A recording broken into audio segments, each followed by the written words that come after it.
obstacles women face day to day. Because no matter who you are, there are levels to what we experience as women.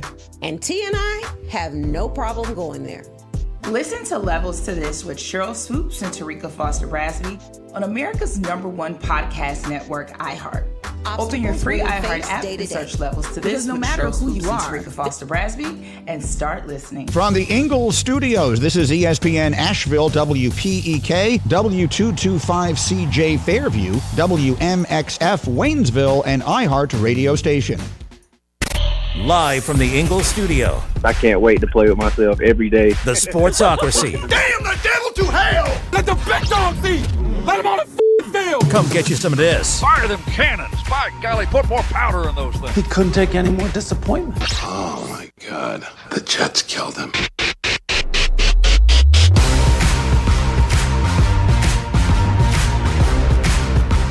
And welcome into the Sportsocracy on ESPN Asheville, 92.9 FM, 880 AM, and 1400. The Sportsocracy heard everywhere you go on the iHeart Radio app, seen everywhere on YouTube. Just go to thesportsocracy.com.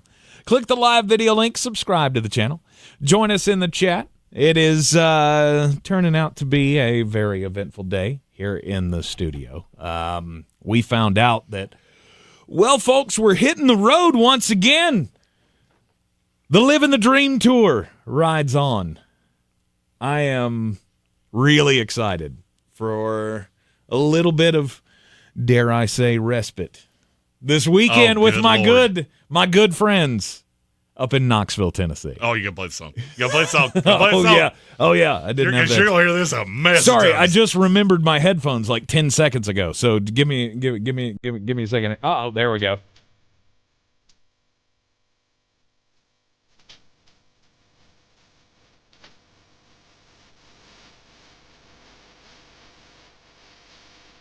The Living the Dream Tour. We will be on Rocky Top in the Tennessee Hills. We'll roll on this weekend. We will be at Tennessee, Alabama. It just kind of dawned on me. Like you said it a couple of times yesterday, how great this weekend is going to be in the football it's realm.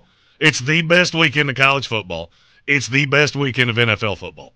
We have some major matchups this weekend. Not only do we have Tennessee and Alabama locking it up at Neyland Stadium. I've never been to a game at Neyland Stadium, and I can't wait. Really? I cannot wait. The only time I've ever been to Neyland Stadium when other people were there was for a Garth Brooks concert. Where are the bodies, Garth? I can't hear Garth Brooks now. And it was phenomenal, but I've never been there for a football game day.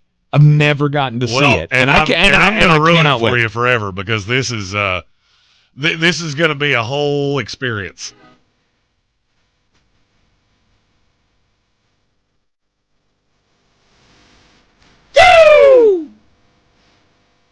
That is one of the things that causes the most strife in my house, is the fact that is one of my all-time favorite bluegrass songs ever.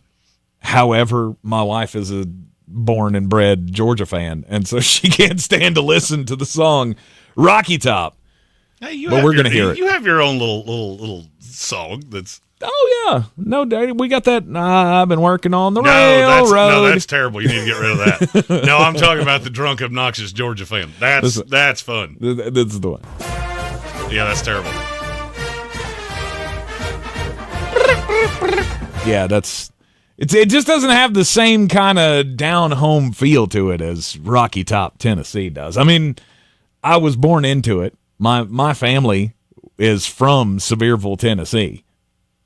So I got a little bit of that vol in me, and I will definitely have some vol in me against the Alabama Crimson Tide, who I cannot stand.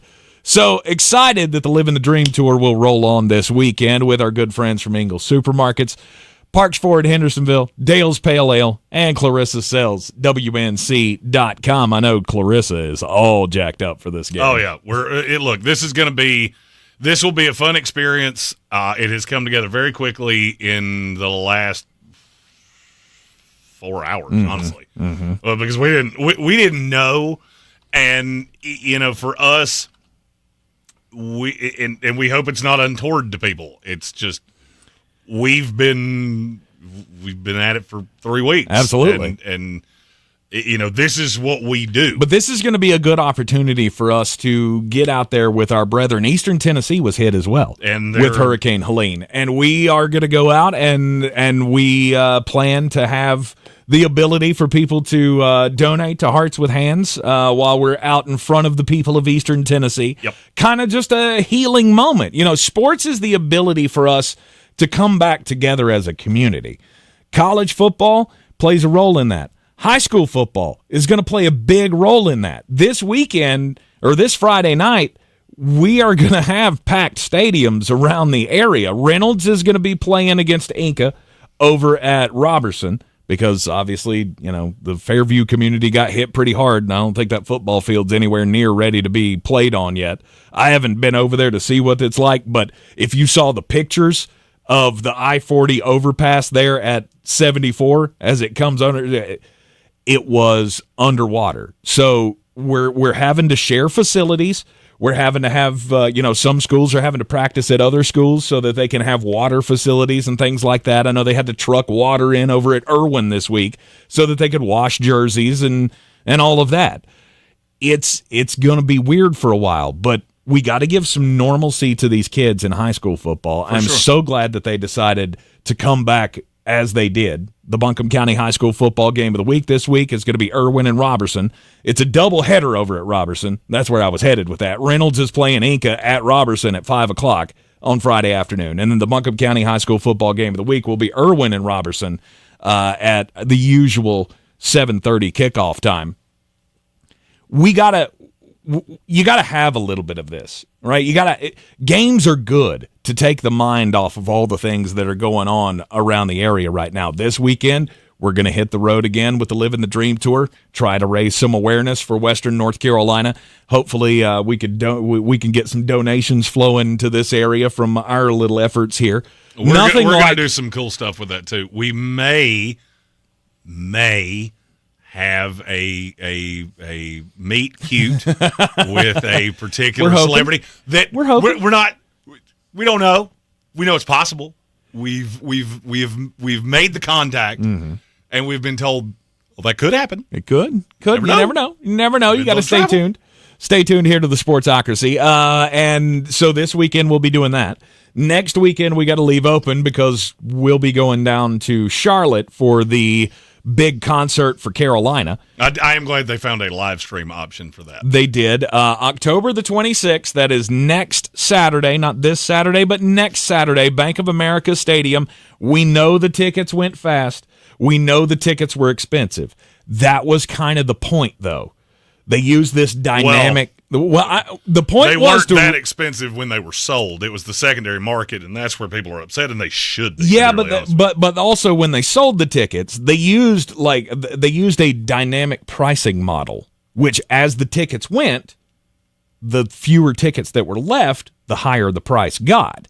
And by the end of it, tickets for this concert were going for $1,600, $2,000 a pop. Because they wanted to maximize the fundraising ability to go to the charities here for the Concert for Carolinas, presented by ExploreAsheville.com, powered by the Buncombe County Tourism Development Authority, and it also, pays off for Manna Food Bank, Second Harvest Food Bank of Northwestern North Carolina, Samaritan's Purse, Eblin Charities, and of course Eric Church's Chief Cares nonprofit, which runs money into established nonprofits, which is absolutely. Eric Church is living in like 27. That dude's just he is. He had the song "The Darkest Hour," that is a phenomenal song. I'm not a huge fan of country music, but that is a phenomenal song. And for him to sign over the rights to "Darkest Hour" to the state of North Carolina, that all of the proceeds from that song, from the downloads, from the radio spins, all of that comes back to the state of North Carolina forever. And he and Luke Combs and Billy Strings and James Taylor and Sheryl Crow and Keith Urban, Bailey Zimmerman, the Avett brothers, Scotty McCreery, Chase Rice, and Parmalee are all getting together, and more possibly added to that, October 26th, Bank of America Stadium. All of the proceeds go to support Hurricane Helene relief efforts in the Carolina region. And they do have a streaming option. And the streaming option is if you live in a county affected by the storm, you don't have to pay to see the concert. They're running this through something called Veeps. I don't know what Veeps is. I don't have a Veeps account, but I would definitely be getting one for this because it's all going to be geo-tracked. If you live in an affected area, you get to see the concert for free. And I'm so glad that they were able to do that because that was my number one concern when they said they were doing this was how are the people who are supposed to benefit from all of this going to be able to see this historic event? Because, I mean, very rarely do you ever have this many people who have this much clout in the music business come together for a single benefit concert. I have heard there will be a watch party for that, and as soon as I confirm that, I'm sure there will be. And if you know us, you probably know where that's going to be. Venue is planning on doing that. No doubt about it. If you live outside of the viewing area or the affected area from Hurricane Helene, you can still stream it. It'll cost you $24.99, which is a hell of a bargain for this kind of a concert that's going to last pretty much all afternoon and all night. With this many acts, there's no way that this concert doesn't start by 4 or 5 o'clock in the afternoon and then go until 2 o'clock in the morning with all of these acts. But Jeremy and I, along with all of our other iHeartRadio Asheville brethren, have been invited to go to the concert because, of our amazing work. I hate to toot our own horn, but we did some amazing things over the last few weeks with the help of our listeners. I'm not gonna lie. My wife and I talked about this for a long time. Right. I had a listener of the show that lives in my building that actually stopped me this morning, and he was so emotional talking about this that it got me emotional, and I'm not an emotional person. Mm-hmm. He had bought a radio because he listened to this show, right, and that's why he had a radio, and it was incredibly emotional for 8:30 in the morning. And it meant a lot to me, and I hope he understands. Yeah, it's just one of those things that you don't ever realize how close you are to your audience, right? We talk into these little machines, these little microphones each and every day, and we don't realize how close we are with the people that are listening to the sounds of our voice. And in a moment like that, what we became to people and what people have told us we became for them was just that voice in the darkness that was the only mode of communication and mode of staying informed that they had. It's why we're here. This is what radio is for. That's our job. Exactly. That's what I've told people when they say that. Precisely. All we did was our job. Right. But we were just doing our jobs. But you don't realize how impactful that can be for people until something like that happens. And it has been a crazy journey with, national TV performances and interviews and just all of the attention that has been thrown on us is insane to me. But it also hammers home the point of how powerful these sticks can still be. How powerful radio can still be, and that the relationship still exists with our listeners. And I'm forever thankful for all of the engineers that kept us on the air throughout that whole thing. All of the good that we did over those 2 weeks, helping to inspire a little bit of good in our Western North Carolina community and helping to lead the rebuilding charge. It's just been such a crazy few weeks. And the way I've put this is that we didn't really do the good. All we did was take the good and put the good that people were doing in contact with people that needed the good. Precisely. We were the middleman to good. Yes. And again, it's been a wild time, and I am glad to see all of this relief effort flowing our way. All of the attention still flowing our way. The concert for the Carolinas coming up next weekend is going to be phenomenal. Those of you who are in the affected area, again, you'll be able to stream the concert for free. Everybody outside of that, it's a very noble cause for sure. $24.99. to be able to support the rebuild effort here in Western North Carolina. All right, to some sports, Jeremy. Well, I mean, for the first time, I think in the history of the show, we did nothing but the business side of this in the first segment of the show. Yes, we did. Which was not planned. It was not planned at all, but sometimes you have to do that. Today, we want to discuss a very important thing, which is who is to blame for why your team sucks. Well, the disappointing teams, I did a little digging, and for the salvageable teams, there's no Jacksonville Jaguars here because you ain't salvageable. Mm-hmm. For the teams that actually could not make the playoffs, but could walk out of this year and say, okay, we at least played hard in the second half of the season, and there's something to be encouraged by for 2025.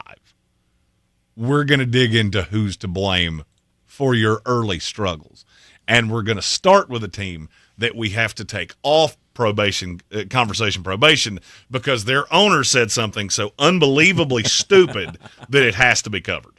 You're in the Sportsocracy, and this is ESPN Asheville, 92.9 FM, 880 AM, 1400. Hey, Bo. Hey, Matt. Are you ready to tell the readers about the extra special episode we have coming up? I think we have to let them in on our little surprise. Yeah, if you haven't already figured it out, can't believe this, Mariah Carey will be joining us this week. Wow. Readers, publicists, Katie's, and finalists tune in to maybe the most unforgettable episode of Las Culturistas yet. Listen to Las Culturistas on America's #1 podcast network, iHeart. Open your free iHeart app and search Las Culturistas and start listening. The 2024 general election is right around the corner, and News Radio 570 WWNC is covering every angle of it for you. From the local elections right here in Western North Carolina to the state offices in Raleigh, and of course, the race for the White House. News Radio 570 WWNC is your official election information station.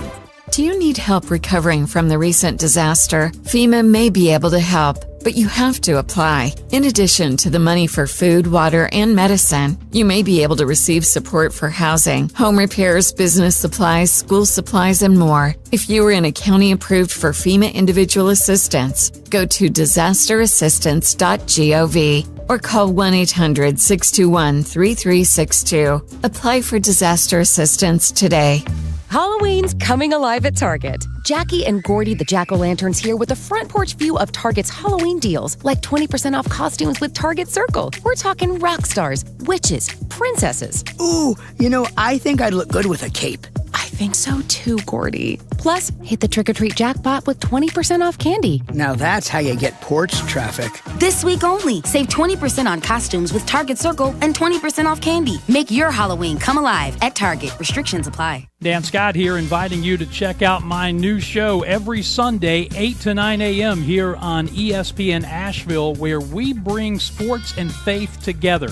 The Dan Scott Show, 8 a.m. Sundays on ESPN Asheville. If you're looking to buy, sell, or invest in real estate in the mountains, you need to call the agents at Clarissa Sells WNC, brokered by here on ESPN Asheville, where we bring sports and faith together. The Dan Scott Show, 8 a.m. Sunday.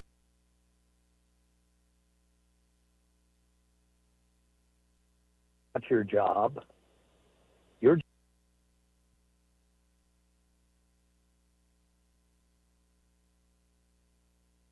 at gmail.com. Do better, be better every day. That's the Parks Promise. This is JW with Parks Fort Hendersonville, and I'm so excited to introduce our first Parks Promise community hero, the American Red Cross of Western North Carolina. The need for blood is so important, and in the summer months, the need is even greater. Did you know that you can donate every 56 days? Save lives this summer. Head to redcross.org to schedule an appointment or find a blood drive near you. Congratulations to the American Red Cross, our Parks Promise community hero. If you're looking to buy, sell, or invest in real estate in the mountains, you need to call the agents at Clarissa Sells WNC, brokered by eXp Realty. Check us out online at clarissasellswnc.com. And did I mention that Clarissa Sells WNC loves teachers? We love teachers so much, we're giving back 25% of our commission at closing. For more information, contact us today at 828-774-6343 or clarissasellswnc@gmail.com. The Sportsocracy. So you are a regular nuclear meltdown. You better cool off.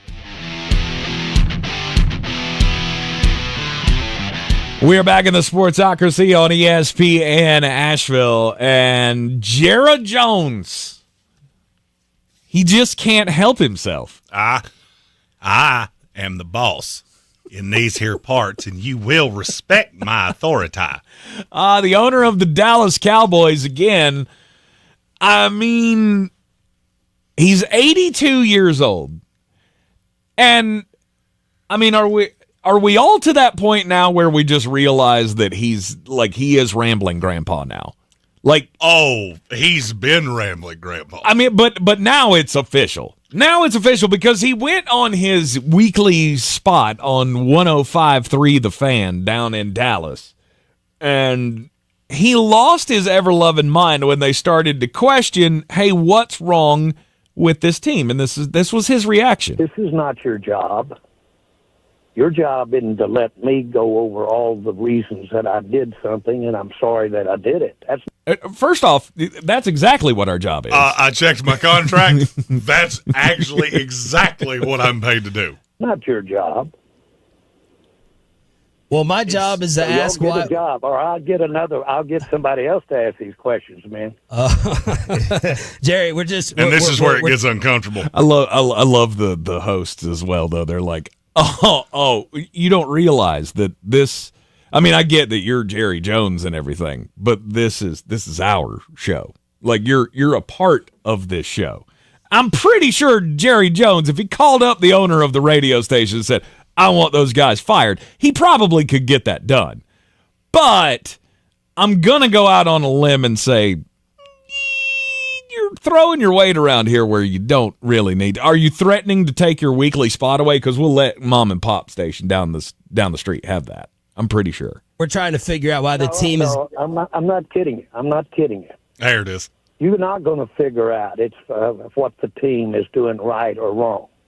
If you are, or any 5 or 10 like you, you need to come to this meeting I'm going to today. There are 32 teams here. You're geniuses. Jerry, okay? Y'all really think you're going to sit here with a microphone and tell me all of the things that I've done wrong and without going over the rights? Oh, okay. Now, hold on. I do have to cut you off on something. He is the owner of that radio station. You know that, right? Is he? Yeah, he owns that station. Okay, I didn't know that. I thought. But that's, for me, and I was going to say that coming into the second part of this, that's what makes this so uncomfortable, is that when he does the behind closed doors thing of I'll get somebody else to talk on this microphone. That was the moment where Mommy slapped Daddy at the dinner table, and now everybody's looking around like, when is it okay for me to eat my potatoes again? Because this is bad and I don't like it. And all right, so if he owns the radio station, then surely he can do that. But would any other owner in the NFL? First of all, just think about the situation that you would put yourself in. You own the radio station that gets the exclusive interview every week with the owner of the Dallas Cowboys. Can I ask you a question? What does Clark Hunt sound like? I don't know. When he talks, he could sound like Kermit T. Frog, and you would not know it. No, his quarterback does. He could sound like Christopher Walken. You wouldn't know it. Pat Mahomes does stuff on Sundays. It's good for me and you. You wouldn't know because he doesn't do that. Because he's a good owner. He's a good owner of a football team, and Jerry Jones is as bad as we have in sports. It's like Jim Dolan, Jerry Jones, 50 feet of crap, everybody else. Notorious B.I.G. in the comments said, I wish it would have been you guys in that situation. Oh. I want to role play this. I want you to say to me what Jerry Jones said to them. I will get somebody else to be on this microphone. Well, you can do that. You're totally entitled to do that. But there's an old phrase in radio that you can say anything once. So you go ahead and tell me you're going to do that. And Daddy's going to take the gloves off, and I'm going to let fly everything I know from the fact I've been in this building, which is probably a whole mess. I'm not going to say it's Puff Daddy bad, right? But there were maybe like 500 bottles of baby oil with you. Because I'm going to bet that those two know some stuff about Jera. Right. It is the biggest panic moment that we've ever seen from Jerry Jones. Oh, no doubt. There was a Depends diaper that needed to be changed. Right. At DEFCON 1 there. And he went, oh, this could go so bad. The problem is that Jerry Jones knows where this is. He's finally come to the realization that this is the dumpster fire that everybody else realizes that it is. And now he's threatening radio host jobs for just asking him, what's wrong? Why is this team the way it is? Why can't you play defense? Why can't you run the football? Why do you have 3 of the largest contracts in NFL history, or will by the end of this, and you have nothing to show for it? We have our first Super Chat, which actually has a tenant to our Super Chat button. Here comes the money. Here we go. Money talk. Here comes the money. Sir Jimothy, who is a Dallas Cowboy fan, said that I'm not kidding twice should be the new soundbite for the Super Chat. That is a formidable. That is a good one. That is a formidable choice. I'm not kidding. He also said Jerry's a good owner. He's bad GM. But the fact he's a bad GM is why he's a bad owner. Mm-hmm. What you do in the community, I'm going to level with you here. Guys that have that much money, that are that forward-facing because they own NFL teams, the fact you do good things in the community, you have to. Mm-hmm. I'm not saying that I don't give you credit for doing it. You don't have a choice. Because you got Roger Goodell and the other 31 owners that are going, you better take care of your people. Yep. When something bad happens in Dallas, you better be the loudest voice in the room, because that is what we do. That is why we are the juggernaut that we are. Now, the fact that you are the owner, who appoints the GM? Who hires the GM? The owner. The owner. That's what makes you a bad owner, Mm-hmm. is that you have absolutely no self-awareness to look around and go, would any other GM in the league have built this team? Would Thomas Dimitrov, who is readily available, just sitting at home, would Brad Holmes, would Joe Douglas, would Jason Light? I went through every light I could think of. I went through all the race car drivers. I was going to say, did you go through Matt Kevin Light. and all of that? I did. I went Kevin, Matt, Steven. I know all of them. That's not the one I'm looking for. I got to Matt Light and played for the Patriots. Fluorescent Light. I could not think of Jason Light's name. He went through Connor, who's tearing it up in the in the Derby races. He's real good. He is good. Anyway, I love Connor. I love that whole family. But no other GM in this league would have built a team like this, where you were dependent on Rico Dowdle, you were dependent on Brandon Cooks, you were dependent on a slew of young. I think they have the 4th youngest offensive line in the NFL. That's with having one of the oldest offensive linemen in the league. That's hard to do. Mm-hmm. You did this. All of these problems that you have, the fact that you can't run a greasy peg up a cat's keister, that's your fault. You did that. You put Tyler Guyton out on the left side. A guy that universally every single scout I talked to at the Senior Bowl said that kid's a right tackle right now because he ain't ready to play on the left side.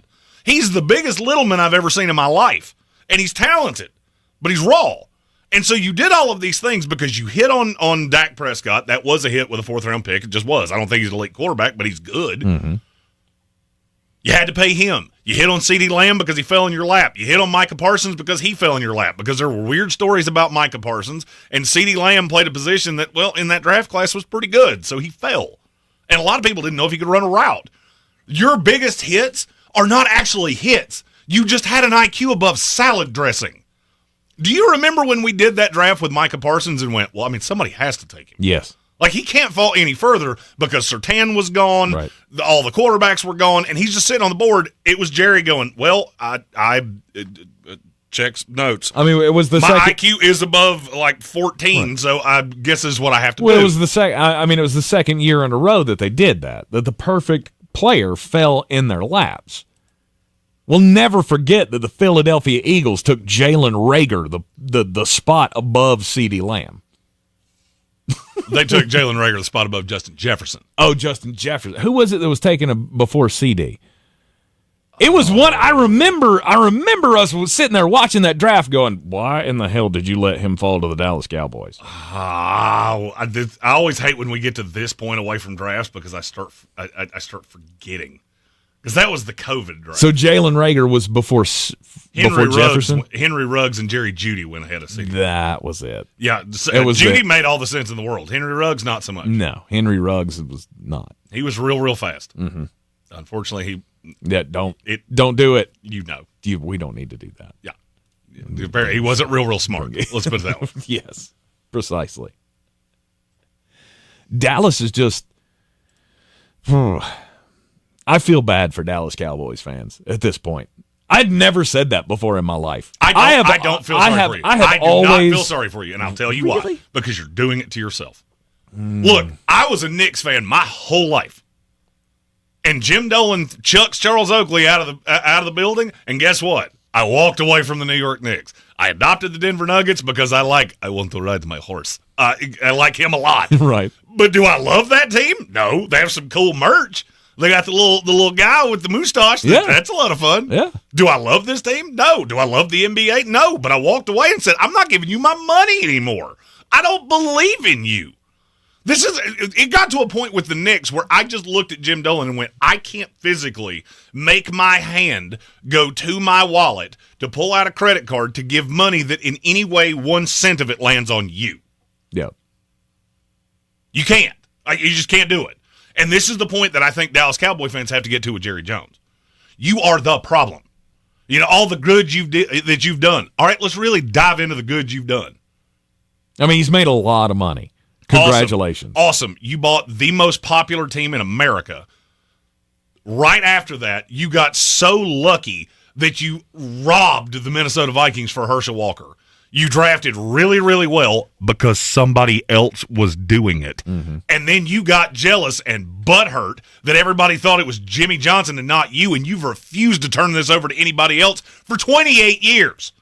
You are a loser, Jerry, okay? You have 3 Super Bowl rings that had literally as much to do with you as they did with the guy selling popcorn. Since then, you've taken America's team and turned it into an absolute afterthought also ran. You are one just like the hair off a gopher's forehead away from being the New York Jets. But for some reason, you still think I'm big bad Jerry Jones and I got all this oil money and do. You're out of your mind. You are out of your mind. And I'm tired of being nice about it. There's a reason we said we were going to start with this, because I'm so tired of talking about the Dallas Cowboys because they're so irrelevant. But this owner does not understand that all publicity is not good publicity. This is bad. This is real bad. Mm-hmm. Because now, hey, you know what? Let's say you do fire those 2. Hey, Tank, if they called you and are either of us interested in working for the Dallas Cowboys? Not a shot in hell. No way. I would answer the phone to laugh and hang up on you. Mm-hmm. Good luck. You're going to hire the next Jason Garrett as your new talk show host. And those guys exist, but I'm not your Huckleberry. No. I'm not going to sit here. And we would be your 200th call. No doubt. And it would the laughter would wane less and less until you got... Oh, boy, I almost said something to get me in trouble right there, and I didn't do it, and I'm proud of me. It is just, it's baffling to me, the lack of self-awareness that people have. And there is probably no one in the sports world right now with less self-awareness than Jerry Jones, who cannot come to realize that his team sucks something awful. Look, we all at some point had that relative that was not for public consumption. Those weren't. Yeah. And if you took your girlfriend to meet your grandparents, you would utter the phrase, you're going to hear some things that you're probably not going to like, but there's a reason we're doing it in the privacy of our own home and not on radio. Right. And I don't know if it's Steven. I don't know if it's the fan base. I don't know who it is that needs to get to Jerry Jones. You're done. Mm-hmm. But you own the radio station. So, and that's what he does. Yeah. That is exactly what Jerry Jones does. He lives in an echo chamber of all I want is yes men that will tell me everything that I want to hear and let me play with my toy how I want to, and then I'm going to sit here like a petulant child when the toy doesn't work because I broke it. Why did Jason Garrett last 8 seasons with them? With only, what did he have, 2 winning records? I think he was 8-8 every other year with the Dallas Cowboys, other than 2 pretty good years that wound up with them losing in the first round of the playoffs. It's because he never pushed back. Because he wasn't a problem. It's whatever Jerry wanted, we're all in. And he will find the next yes man. But he will yes man this entire franchise into the grave. Since Chan Gailey took over for Barry Switzer, all right, that was in, 1998? Yeah, 98. Something like that. You've gone Chan Gailey, Dave Campo, Bill Parcells, which actually lasted longer than I thought, Wade Phillips, Jason Garrett, Mike McCarthy. Outside of Bill Parcells and McCarthy, can you name me a team in the NFL that would have hired either of the other two? No. Or any of the other 3? No. Because the you wanted Texans, because they did hire Wade Phillips at one point. He was a defensive coordinator and got promoted as the interim coach. Oh, okay. He wasn't the head coach. Yeah, the San Antonio Brahmas of the XFUFL. Woo! They'll hire him. But that's what Jerry Jones does. Right. You've got more money than any owner, dispensable income. You have more than practically any owner in this league. All you do is hire yes men that will allow you to do what you want to, and then you want to complain when you don't have high-end talent. Well, Jerry, you've won 13 games 2 times, excuse me. You did it in 2016, you did it in 2007. Do you know what you did in both of those years? You lost in the divisional round. Mm-hmm. First game you played, out. Yep. You were the 1 seed, out. Yep. St. America's You haven't team. won more than 1 playoff game in a year in 30 years. Mm-hmm. It's you. Yep. You are the problem. You will be the problem, and this is why you are irrelevant. You're in the Sportsocracy, and this is ESPN Asheville. This is your Exergen Temporal Scanner weather forecast on ESPN Asheville. All right, starting to come back now with developing sunshine, but a freeze warning will kick in tonight. Now, 50 degrees this afternoon, but with that gusty breeze around, it's going to feel colder with lots of sunshine. Tonight, 29, clear sky, and a freeze warning. Some spots will be in the mid-20s. Thursday, that frost and freeze will go away. Sunshine and 57 later. Friday, another cold start, then sunshine mid-60s. We could approach 70, though, by the upcoming weekend. From the Weather Channel, meteorologist Ray Stajic. This report is sponsored by GeneratorFranchise.com. Millions protect their homes from power outages with Generac home standby generators. Would you like to be part of this lucrative industry? Generator Supercenter, the nation's #1 Generac generator dealer, has limited franchise opportunities in your area. Learn more at GeneratorFranchise.com. People are talking about Summit Dental in Asheville. Here's what one user writes on their Google review. Dr. Reinhardt and his staff are unbelievable. You can go to a lot of dentists and they can do the job okay, I guess, but when you get an excellent job on what you've come in to have done and also be treated like family, it's a win-win for anybody looking for a great dentist. Summit Dental in Asheville with Dr. Chad Reinhardt and Dr. Luke Tompkins. Call them today. 828-277-6868. That's 828-277-6868 or online at AshevilleSummitDental.com.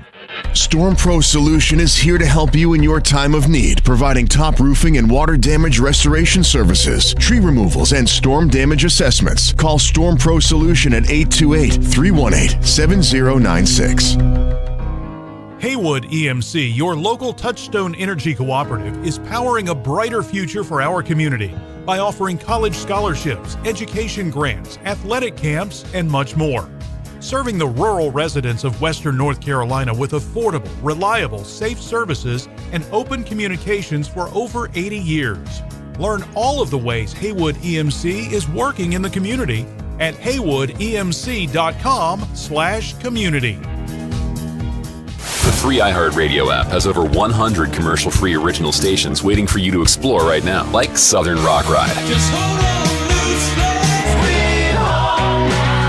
Just search Southern Rock Ride and listen now on your free iHeartRadio app. Free never sounded so good. It's Cybersecurity Awareness Month, and LifeLock is warning you about phishing scams tricking you into revealing personal info. For even more protection, choose LifeLock, which alerts you to suspicious uses of your info and fixes the issues. Start your 30-day free trial at lifelock.com/cybersafety. Attention high school sports fans, are you an armchair official? You know, the parent or fan who constantly yells at the referees and loves to let everyone know just how bad you think they are. Well, if you think you could do better, then get in the game and prove it. It's time for you to see actually count. Every sport in North Carolina needs more officials. Sign up today at highschoolofficials.com. It's time to kick off the perfect tailgate and take your team to Ingles. Chips and guac made fresh in store every day. The best meat in town packaged fresh every day. And smiling faces giving you their best every day. Let's be real. In the South, football season is our favorite season of the year. There's a lot to smile about, especially with deals like these. Ingles. Low prices, love the savings. Boy, you must be outside your mind. The Sportsocracy. Just a bit outside. He tried the corner and missed. We're back in the Sportsocracy, and so you remember when Bill Belichick got let go? Or actually didn't even let go. They said it was a parting of the ways. Which is that's a fun business way of saying that Robert Kraft told you to not let the door hit you where the good Lord split you, because that's what happened. Yeah, it was a parting of the ways where they just decided, this is going to be a mutual split between Bill Belichick and the New England Patriots last year. Well, the Breakfast Club, iHeartRadio's own, the Breakfast Club with Charlemagne the God, they did an interview with Robert Kraft, the owner of the New England Patriots. Oh, he was he wasn't with Kamala Harris at that time? He was not. He was not with Kamala Harris, no. Robert Kraft said, quote, "I kept him for 24 years, and I didn't enjoy having to fire him, but I tried to do it. If you look at the press conference and how it happened, I tried to do it in a classy way." So the truth comes out. We all knew, but I'm glad that finally Robert Kraft was able to say, yeah, I kicked his ass out the door. I got tired of listening to him grumble. We're on to Kansas City. And he was the only one, apparently, that stood up for Rob Salah. Did you see that? He did. Bob Kraft or Bill Belichick? No, Bill Belichick. Yeah, Bill. I heard everything he said, and I'm not going to lie. I laughed the whole time going, Bill, buddy, I get it. You got a bunch of Super Bowl rings. The end in New England, you were almost as tone deaf as Jerry Jones. I don't think your ready, fire, aim comment quite hit the way you thought it did. I know you have a bone to pick with Woody Johnson. I have a pretty good feeling I know why that is. Mm-hmm. But, dude, you look so petty, it's pathetic. You really do. But Woody wasn't there when that all went down. He had just bought the team. Oh, did it wasn't finalized yet. Oh, okay. That's always been the rumor of why he walked away, is because he didn't like Woody Johnson. He liked Leon Hess. Who had passed away a couple years before. See, I thought that was well after that. Mm-mm. No, the sale was done. We knew it was going to be Woody Johnson. It just Tom Brady just got formalized with the owners. Yeah, that had not been done with Woody Johnson. We knew they were getting the team. I got you. And allegedly there was an untoward interaction between the two, right? And that is where his hatred of the Jets comes from. But that criticism would have been warranted 5 years ago, 4 years ago. The ready, fire, aim thing, it would have landed. Had you not had a team like this? I just keep looking at this Jets roster going, how in the hell did you build this? How did you bring it to this level of you have this much talent? You throw in Devontae Adams with Aaron Rodgers and Breece Hall and Braylon Allen even, coming in as a rookie now. And you have Garrett Wilson and Sauce Gardner. And I could keep doing this over and over. You haven't said Quinnen Williams right, yet. Exactly. Or Quincy Williams. Right. I haven't even gotten to the major parts of the defense other than Sauce yet. And you go, that would have made sense 5 years ago. But that's kind of the point here is you've got guys like Bill and Jerry who think it's business as usual, and this is a different league, guys. Bill Belichick and Nick Saban have been great additions to content. Yeah. NFL and college football. I'd agree with that. The one thing I will say, when you talk about your own team, Saban with Alabama, Belichick with New England, I think you're still letting emotion get the best of you.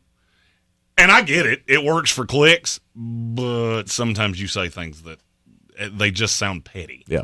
I just give kudos to Robert Kraft for finally throwing out the real story out there. Yeah, he kicked him out the door. It was not a mutual parting of the ways. Speaking of petty, my story is about as petty as you get. It's about Pittsburgh Steelers safety Deshaun Elliott. You can follow him on all the social medias at Deshaun Elliott, and if you do, then you would see that I don't know why he posted this. The timing was a little strange when the Russell Wilson story came out, and an hour later, you post a picture of Mike Tomlin. Only it wasn't Mike Tomlin. It was Mike Tomlin on Osama bin Laden's face with a caption that said, Osama bin Tomlin. Really? It's out there. Oh. It is not hard to find. Come again for Judge Fudge? First of all, how did you think that was a good idea?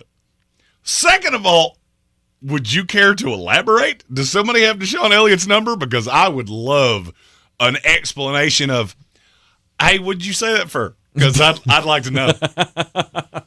What is the inference here? Well, that he's a terrorist? No. That could be. That's not what I think it is. Okay. You got a little sound effect over there? It's conspiracy theory time. I got to get my tinfoil hat out of my desk. The truth's out there. I think Deshaun Elliott speaks for a lot of that locker room of, we don't want Russell Wilson. We don't want this cornball. You have a fixation with it. We don't. We want to win games. You've been here for 11 gajillion years, and let's be really honest here. Your flavors of quarterback for the last handful of years haven't been really good. You were the one that let Ben play until his arm almost fell off his body when he was running about a 9.8 40. You were also the one that really wanted Kenny Pickett from everything we've been told. How'd that work out for you? Kept Mason Rudolph, old flathead himself, kept him around for way longer than he should. And now Justin Fields is probably, and I went back and did the math on this, probably had the best 6-game run of a Pittsburgh Steelers quarterback in about 5 years. That's one of those things that you're going to hear and go, that can't be true. And then you're going to go back and check the game logs and go, oh, God, he's right. I just feel like we all have to throw this out there. Unless you're Trey Parker and Matt Stone, Osama bin Laden jokes do not land. Ever. Not a good. There are certain things that you just don't joke about ever. Yeah. And that's one of them. That's one of them. You don't try to put Mike Tomlin in the same category as Osama bin Laden. That's Havoc. He took funny. the same tack that I did. That the inference is that Tomlin's a dictator. I guess I can see that. So and if that's the case, and I would tend to agree with Havoc on that. Was Osama so that a means dictator? That means that you went through a couple other famous dictators and went too far, and you settled on Osama bin Tomlin. But Osama wasn't a dictator. He wasn't like the president of the country or anything. He was just the leader of a terrorist organization. And to get back to funny, I now have to go Kenny Tiny Hands Pickett. Oh, scoot, tiny hands, Kenny Pickett. Stop trying to be funny. It doesn't work out in your favor. It doesn't work. It's so stupid that I read it. I had to fact check it that it actually happened. Right. Because I saw it on a website and I went, nobody could be that stupid. I have thought about it since we talked about it yesterday, and I still can't come up with a single reason why Mike Tomlin would be adamant that Russell Wilson needs a shot at this starting job. He was the worst quarterback in the NFL aside from Zach Wilson last year. And you still, for some reason, think that this guy needs a shot. What, because he's got a Super Bowl to his credit? Because you like the guy? That's the only thing that makes sense. None of it makes sense to me. He thinks that he's a locker room guy that is gonna be a proven leader when he comes out here. Is the throwing ability of Russell Wilson enough of an upgrade over Justin Fields to cancel out the mobility that he brings to your offense? I don't understand how this is even in his mind. It beats me. It continues to be baffling to me. We do have a super chat that we need to get to. Here comes the money. Here we go. Money talk. Here comes the money. And it comes to us from Soaring Eagle, who says, who's to blame? Denver Broncos. Anybody but Bo Nix, because he is being set up to fail due to zero talent available for him, and Mike McCarthy with Obama's PR team? I said Sean Payton was just Mike McCarthy with a better PR team. Ah. Obama did have a solid PR team. He did. He was him and Bill Clinton. Combined 16 years of presidency, neither one of them ever said squat. When you're as good of an orator, though, you don't. I mean, it's easy to be the PR guy for that guy. You got to have that cadence where you slow it down and then speed it up. And he says, "Go get Bo Ashton Gianti." I still don't love Ashton Gianti as an NFL running back. I don't. He has the weirdest form I've ever seen. Have you ever seen him stand in the backfield? He's just standing there like he's waiting on a bus. It's like he's Frankenstein. Yeah, he just stands there like, Gianti. There's no crouching. Right. There's no zeroing in with the eyeballs. Like you got the guy with the hands resting on the knees and he's focusing in on the linebackers. This guy just stands there just like a stone statue, straight backed, hands by his side. Like hike is the moment where my body starts to act. Like, I don't know how. He's like Ricky Bobby. He doesn't know what to do with his body until the play starts. David Bingston Arrant said, is it possible that he was making a joke about the Jets and Mike Tomlin? If he is, it's even worse than I thought. Yeah, I don't. If that's what he was doing, he tried. You're too a hard. bigger idiot than I thought. I didn't even think about it. You make a joke about that in New York, I would have an armored car getting you to and from that stadium. And I know that game's in Pittsburgh. Yeah. I do have to give Stephen Tao credit, though. He said Kim Jong-Tomlin doesn't have the same ring to it. I do give him credit for that. At least the name fit in with the syllables. I hate when people go to social media and post things that don't make any sense. Mm-hmm. I need the context. Don't just say it and then walk away, because now you're making me go kooky madookie with my tinfoil hat on my head, and I'm having to figure out what you meant. Sir Jimothy says he's worried that Bo Nix will end up like RG3, thrown to the wolves and ruin any chance he had of becoming an NFL quarterback. Well, I mean, I can kill that analogy pretty quick. RG3 had talent. Bo Nix does not. Bo Nix looks like he won a fan contest. Hey, I can throw his football over right there, mountain right there. How you watch me do it? Did you get a picture of that? Oh, I mean, look, Bo Nix he's a fine backup level quarterback in the NFL. I believe that with all of my soul. Level? Yeah, I don't disagree with you there. Bo Nix is the equivalent of Baker Mayfield if he had been hit in the head with a baseball bat about 14 times. Bo Nix, I mean Derek Anderson. That's who I think of when I think of Bo Nix. Look, that could be that's his ceiling. His ceiling is best backup quarterback in the NFL. Might be able to win you some spot starts, but this guy's never going to be the quarterback of a winning team. Bo Nix looks like Sean Payton went executive producer and cast a kid to play young Drew Brees in the Disney adaptation of the story of the Saints. And that's what he came up with, Bo Nix. Bo Nix will never do our show. Oh, shoot. No. There's always one. There always has to be one quarterback that makes me. It's still Baker Mayfield. I will go out on a limb and say Jerry Jones will never do the show either after today, and that hurts my soul. God, I would love to do an interview with Jerry Jones just to see how long it took before he figured out that I was impersonating him to him. Jerry, how you feel about the Cowboys this year? Well, Wait a minute. You have a very intriguing accent there, sir. The cleanup continues around Western North Carolina. You want to give to the hurricane relief effort, just your daily reminder, your hourly reminder. Heartswithhands.org is the favorite organization of this here Tank Spencer here on ESPN. I'm not going to speak for Jeremy, but heartswithhands.org, that is the place to go to donate for Hurricane Helene relief and help us get back on our feet here in Western North Carolina. If you're just tuning into the program, big announcement at the beginning of the hour. The Living the Dream Tour with our good friends at Ingles Supermarkets, Dale's Pale Ale, Parks Ford of Hendersonville, and Clarissa Sells, WNC.com will roll on this weekend. We are going to Knoxville to go see the Tennessee Volunteers and the Alabama Crimson Tide. Take a break for the top of the hour, and when we come back, we'll continue to play Who's to Blame? Why does your NFL team suck? After this. We need your help to protect your right to AM radio in your car.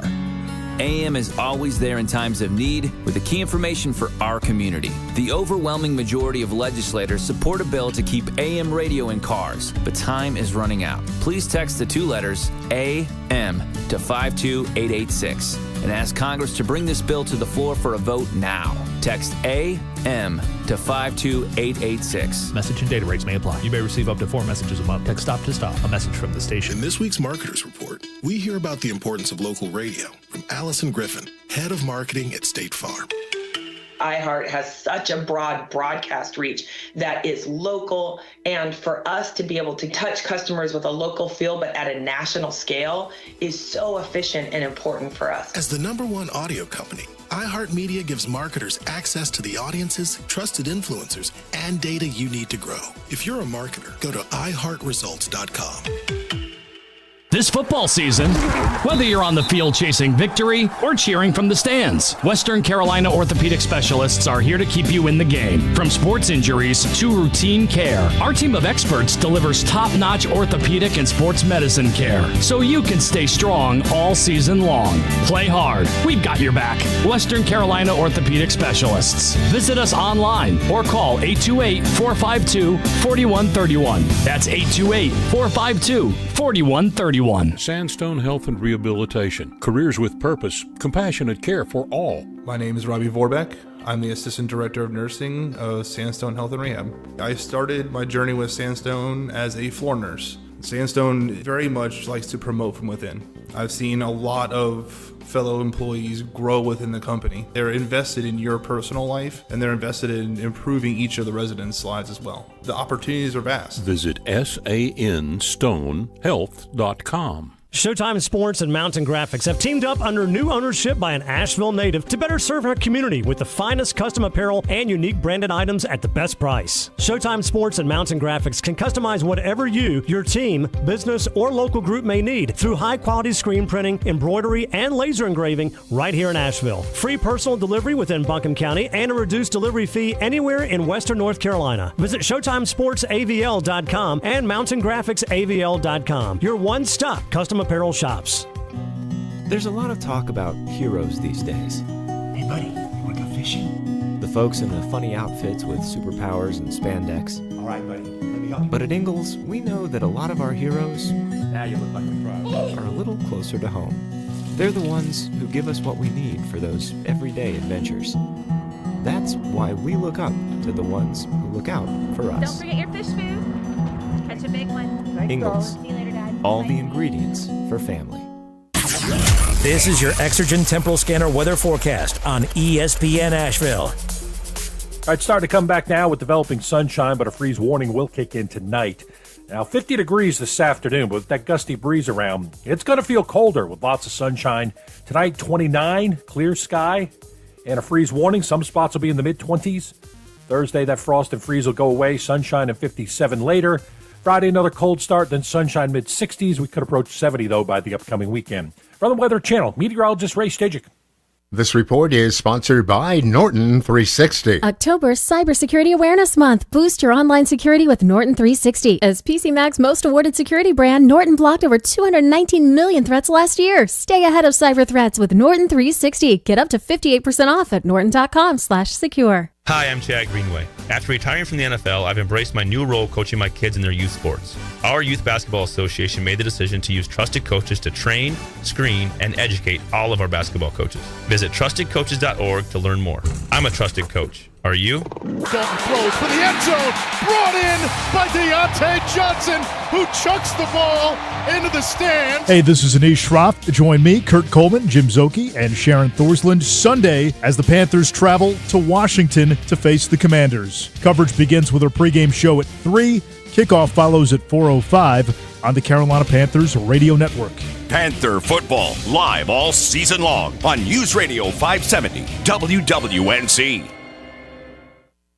You're busy. We get it. Life moves fast and there's hardly a moment to breathe. But for the next 10 seconds, this is your time. Deep breath in, deep breath out. Inhale, exhale. Feeling a little lighter?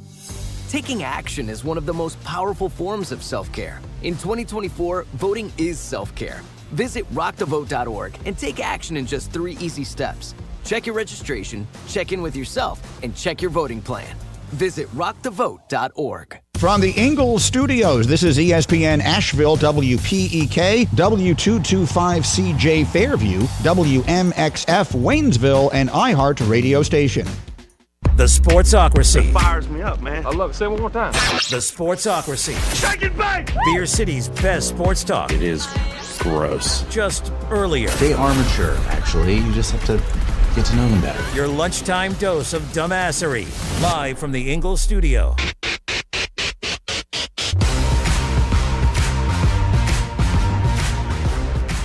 It is ESPN Asheville, 92.9 FM, 880 AM, 1400. Sportsocracy's heard everywhere you go on the iHeart Radio app. We are seen everywhere on YouTube. Go to thesportsocracy.com, click that live video link, subscribe to the channel. And that way you can join us in the chat. Tank in the break thought that I had taken over programming for Kiss 99.9. I have not. It's just those two songs sound a lot alike. It's weird that hard for me to say I'm sorry sounds just like that new Parmalee song. Was it and Parmalee? You know what? Yeah. And you know what? Both of them are bangers. So I've had hard to say I'm sorry stuck in my head for no less than a week. Eddie Fox pointed it out to me, and I swear to you, I have heard that song 2,000 times. It's like it's following me around. And every time I hear it, I go, okay, now I got to listen to the other one. They're both awesome. Parmalee just added to the concert for Carolina October the 26th.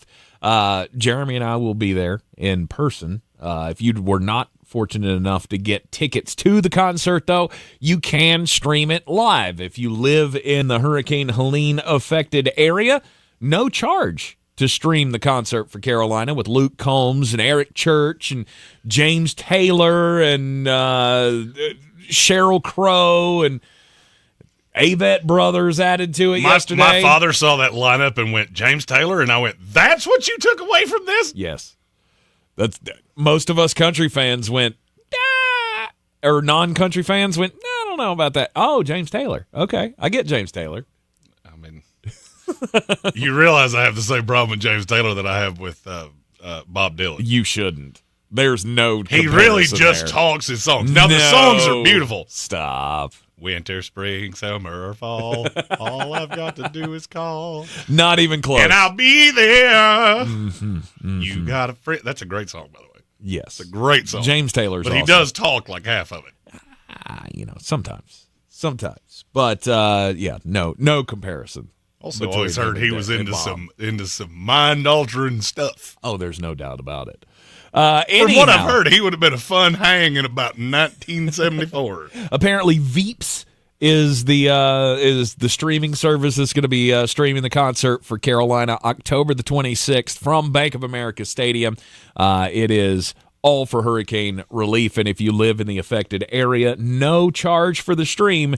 Those of you who want to see it from outside the viewing or the affected area, $24.99 to stream the concert for Carolina October the 26th. And again, all proceeds from this, ticket sales, streaming fees, all of that going to the effort to rebuild the Carolinas after Hurricane Helene. We are today playing the fun game of who is to blame. We know Jerry Jones is to blame for the Dallas Cowboys. Has been for a long time. Who was to blame? Who are we blaming for the Denver Broncos? Is that Sean Payton? I'll go Sean Is Payton. That Sean Payton thinks he's way smarter than he is. Okay. Nick Sirriani is the one to blame for the Philadelphia Eagles. I don't feel like I mean okay, we can blame Jalen Hurts for some of that as well because he's not as good as they thought he was, or at least as he played under Shane Steichen when he was there as the offensive coordinator. But do we stop there? Because I'm starting to go down the path of we got to blame Jeffrey Lurie for this, for hanging on. I think too this long. is for me, it's a whole institutional failure because Nick Sirianni should not be the coach of this team. Jalen Hurts should not be making $50-some-odd million a year. It's all one decision after another that has ultimately led to. I'm going to ask you a question. I want you to tell me where I'm wrong. Okay. Tell me the difference right now between the Tampa Bay Buccaneers and the Philadelphia Eagles. Well, let's in terms of outlook. I'm not looking for comparing Kalijah Cansey to Jalen Carter. I was going to say that's not going to go in Kalijah's favor. Not at all. I'm talking about outlook of the two teams. These are teams that will win games that you have absolutely no fear of if you're a contender. True. And no faith in if you're a fan. True, for the most part. We take out delusional fans. Right. Box and line graph. We got 5% of kooky madookies on each side. 90% of us are rational people. Right. We can all look at Philadelphia and go, you ain't winning a Super Bowl with Nick Sirianni and Jalen Hurts. No. This is not happening. But they're not that far off. Those two teams? Yeah, those two teams are just about over 500 teams at best. You're 10-7. You'll go into the playoffs and you'll get annihilated by an actual contender. Yeah, you'll meet the Detroit Lions or the Minnesota Vikings or the Green Bay Packers or the San Francisco 49ers, and they are going to foghorn leghorn with the puppy dog, paddle your keister until you come out barking and go "Aye!" at the end of the rope. More than likely. Gambit fan says Tampa can kick our ass right now. That's the difference, and he's not wrong. He's not wrong. He's not wrong because they already did. Right. That team is not good. And the blame can't stop at Nick Sirianni because Nick Sirianni doesn't hold his own fate right now. You compared Ashton Gianti to Frankenstein. I look at Philadelphia right now. This is a Frankenstein team because you have pieces that could work, but they need other pieces. Mm-hmm. Jalen Hurts worked when the defense was really good. Defense went to crap. Now all of a sudden you got to win shootouts. Jalen Hurts not so good anymore. The receiving core is fine, but you need, and I would say it's even almost good. It's not very deep, but you got 3 targets. Saquon Barkley, it's great to have that guy, but you go long periods of time where you don't really use him, and if you do use him, it's not successful. And then the defense is this talented group of stars that you brought in a high-priced defensive coordinator, and if anything, you're just as bad as you were before. So, I mean, that's an institutional failure for me. Yes. And the problem is the head of the snake here. Philadelphia is the one to me that you can't fix. There's no changing any of this. Philadelphia is going back to the exact same spot they were before that one Super Bowl run where Nick Foles was able to beat Tom Brady. And let's be honest. You threw everything but the kitchen sink, and you got pretty lucky there. Mm-hmm. I enjoyed it thoroughly because I cannot stand the New England Patriots, and I really didn't want to have to hear about another Super Bowl ring. But they keep this band together. There's a coach that can make this a winner. Name it. I mean, I don't know. If I knew the answer, I would be on the horn with Howie Roseman right now going, hey, this is the guy you need to get. I just feel like there's got to be somebody that can make all this talent work. I'll use the one we know. Okay. He'll be the hottest coach on the market next year. Ben. If Ben Johnson was offered the Philadelphia Eagles job, do you think he'd take it? Because I don't. Really? I do.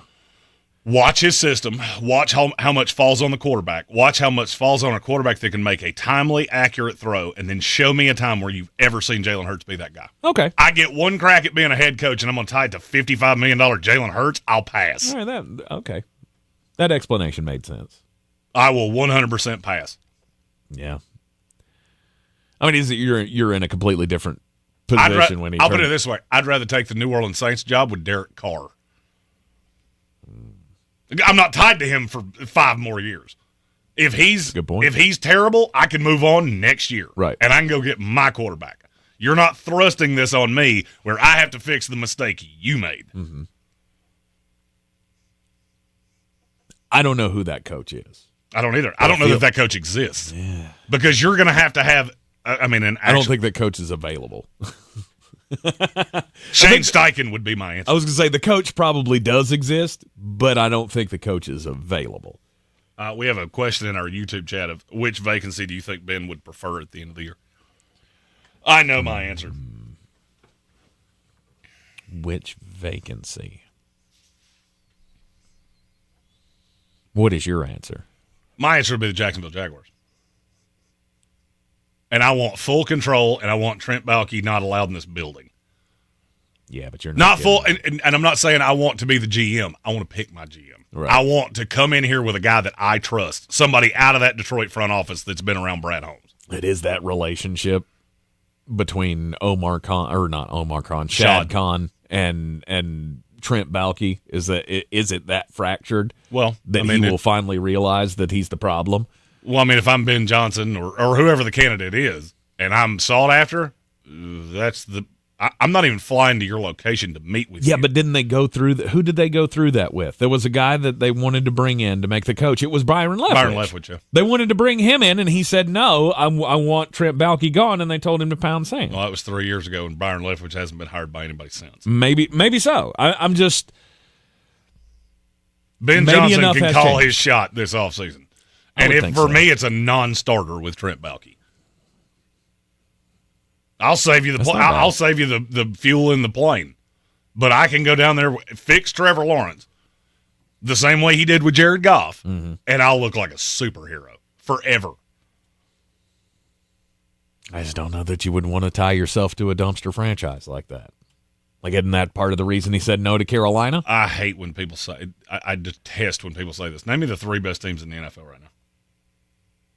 Kansas City Chiefs. Yeah, who had been completely irrelevant for 40 years. Mm-hmm. Same ownership group, same front office structure, same everything. You hired Andy Reid, and all of a sudden, look, you're the best franchise in the league. You think Ben Johnson's that guy, though? I mean, could be. I mean, I got a lot of high hopes for him, but I don't know that he's that guy. I don't know. You don't know until you put him in that position. True.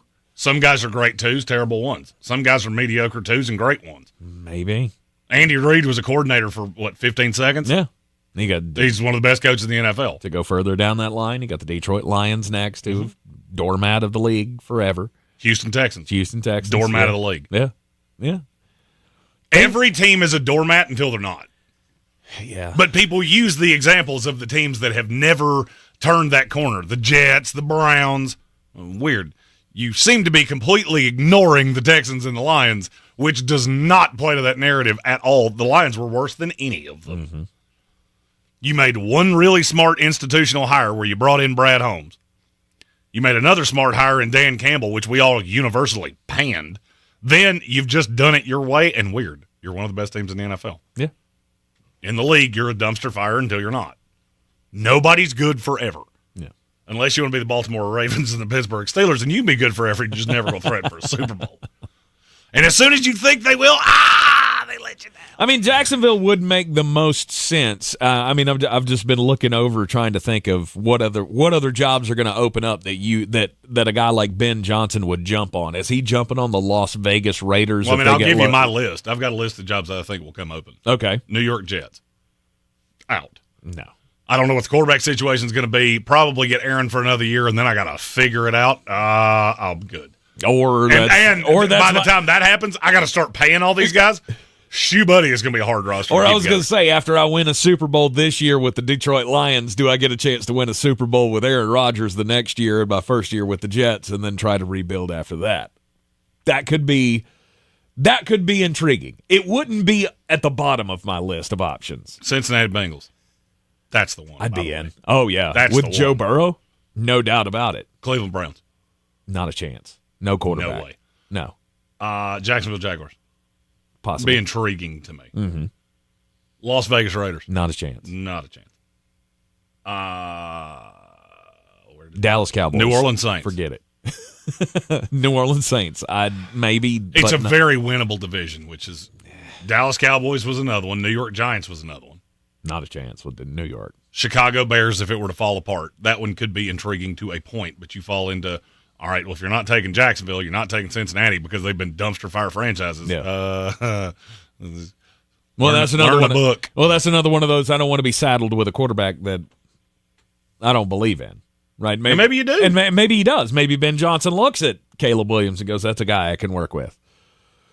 But if he has any doubts, that's going to be like, should Philadelphia open? I don't know that I want to tie myself to Jalen Hurts. No shot. For me, Caleb Williams. For me, it would be Cincinnati 1, 2, and 4. Jacksonville would be 3. I don't even know who the next one would be. Buffalo Bills. The Buffalo Bills with Josh Allen. That job's not opening. Depending on how this season goes, not opening. They've been loyal forever. Buffalo is super loyal. All he's got to do is make the playoffs. But if they make this move and lose in the first round of the playoffs again, they're not firing John McDermott. You don't think so? Don't think so in the least. Okay. Didn't say they shouldn't. Said I don't think I they don't would. think they will. That is a completely different scenario. I just think that would be a job that he would consider if it opened up. He's going to have his options wherever. Buffalo's in a cap nightmare. Right. Cincinnati doesn't really. But if you don't have a quarterback, I'm not considering it. And if you don't have a steady front office, that's going to make me less likely to consider it, which is why I don't believe that's going to be Jacksonville. The Jets would be my 5, by the way. That roster is so talented that it would be intriguing. Absolutely. Especially potentially with the opportunity to get both of those salaries off your books. Because Devontae's non-guaranteed and Aaron's got deferred money that you can push out for a long time. Right. I don't know that you would want to, but you could. And then you get to pick your own quarterback. That could be intriguing. New York is a first-time head coach, though. Whew. Seems rough. Didn't treat Rob Salah real well. That's okay. The last time we hired a retread coach, it was googly eyes Adam Gase, and frankly, I'll pass. That didn't go well either. Yeah, I don't need the googly-eyed frog back. You're in the sports. I think he was hanging out with James Taylor before that. No doubt about it. You should try this. You've got a friend. This is ESPN Asheville 92.9 FM, 880 AM and 1400. Who do you blame for the rough start to the season? We'll continue after this. Hey, Bo. Hey, Matt. Are you ready to tell the readers about the extra special episode we have coming up? I think we have to let them in on our little surprise. Yeah, if you haven't already figured it out, can't believe this, Mariah Carey will be joining us this week. Wow. Readers, publicists, Katie's, and finalists tune in to maybe the most unforgettable episode of Las Culturistas yet. Listen to Las Culturistas on America's #1 podcast network, iHeart. Open your free iHeart app and search Las Culturistas and start listening. Storm Pro Solution is here to help you in your time of need, providing top roofing and water damage restoration services, tree removals, and storm damage assessments. Call Storm Pro Solution at 828-318-7096. Don't you wish your life came with a warning app? Stop. That dog does not want to be petted. Just a little heads up before something bad happens. Move your coffee cup away from your computer. Oh, no. So you can have more control. Stop. You're texting your boss by mistake. Uh-oh. Well, life doesn't always give you time to change the outcome, but prediabetes does. With early diagnosis and a few healthy changes like managing your weight, getting active, stopping smoking, and eating healthier, you can stop prediabetes before it leads to type 2 diabetes. It's easy to learn your risk. Take the 1-minute test today at doihaveprediabetes.org. Warning. The cap is loose on that ketchup. Ugh. Don't wait. You have the power to change the outcome. Visit doihaveprediabetes.org today. That's doihaveprediabetes.org. Brought to you by the Ad Council and its prediabetes awareness partners. The free iHeartRadio app has over 100 commercial-free original stations waiting for you to explore right now, like Southern Rock Ride. The greatest Southern rock hits from the 70s and 80s. Skinner, 38 Special, Allman Brothers, and more.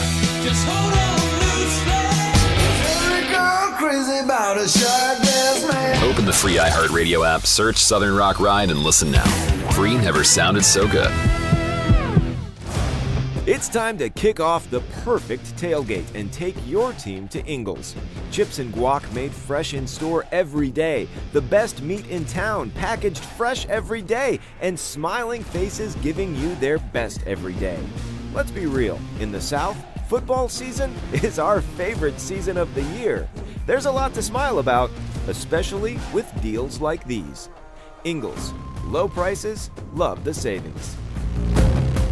Do better, be better every day. That's the Parks Promise. Our mission, to improve lives with every interaction. This is JW, General Manager at Parks Ford Hendersonville. Experience the Parks Promise today at parksfordhendersonville.com. That's parksfordhendersonville.com. If you're looking to buy, sell, or invest in real estate in the mountains, you need to call the agents at Clarissa Sells WNC, brokered by eXp Realty. Check us out online at clarissasellswnc.com. Download our free app on Google Play or the App Store. Type in Asheville Home Search. You'll be able to connect with our team and see all the available homes for sale in our area. For more information, contact us today at 828-774-6343 or clarissasellswnc@gmail.com.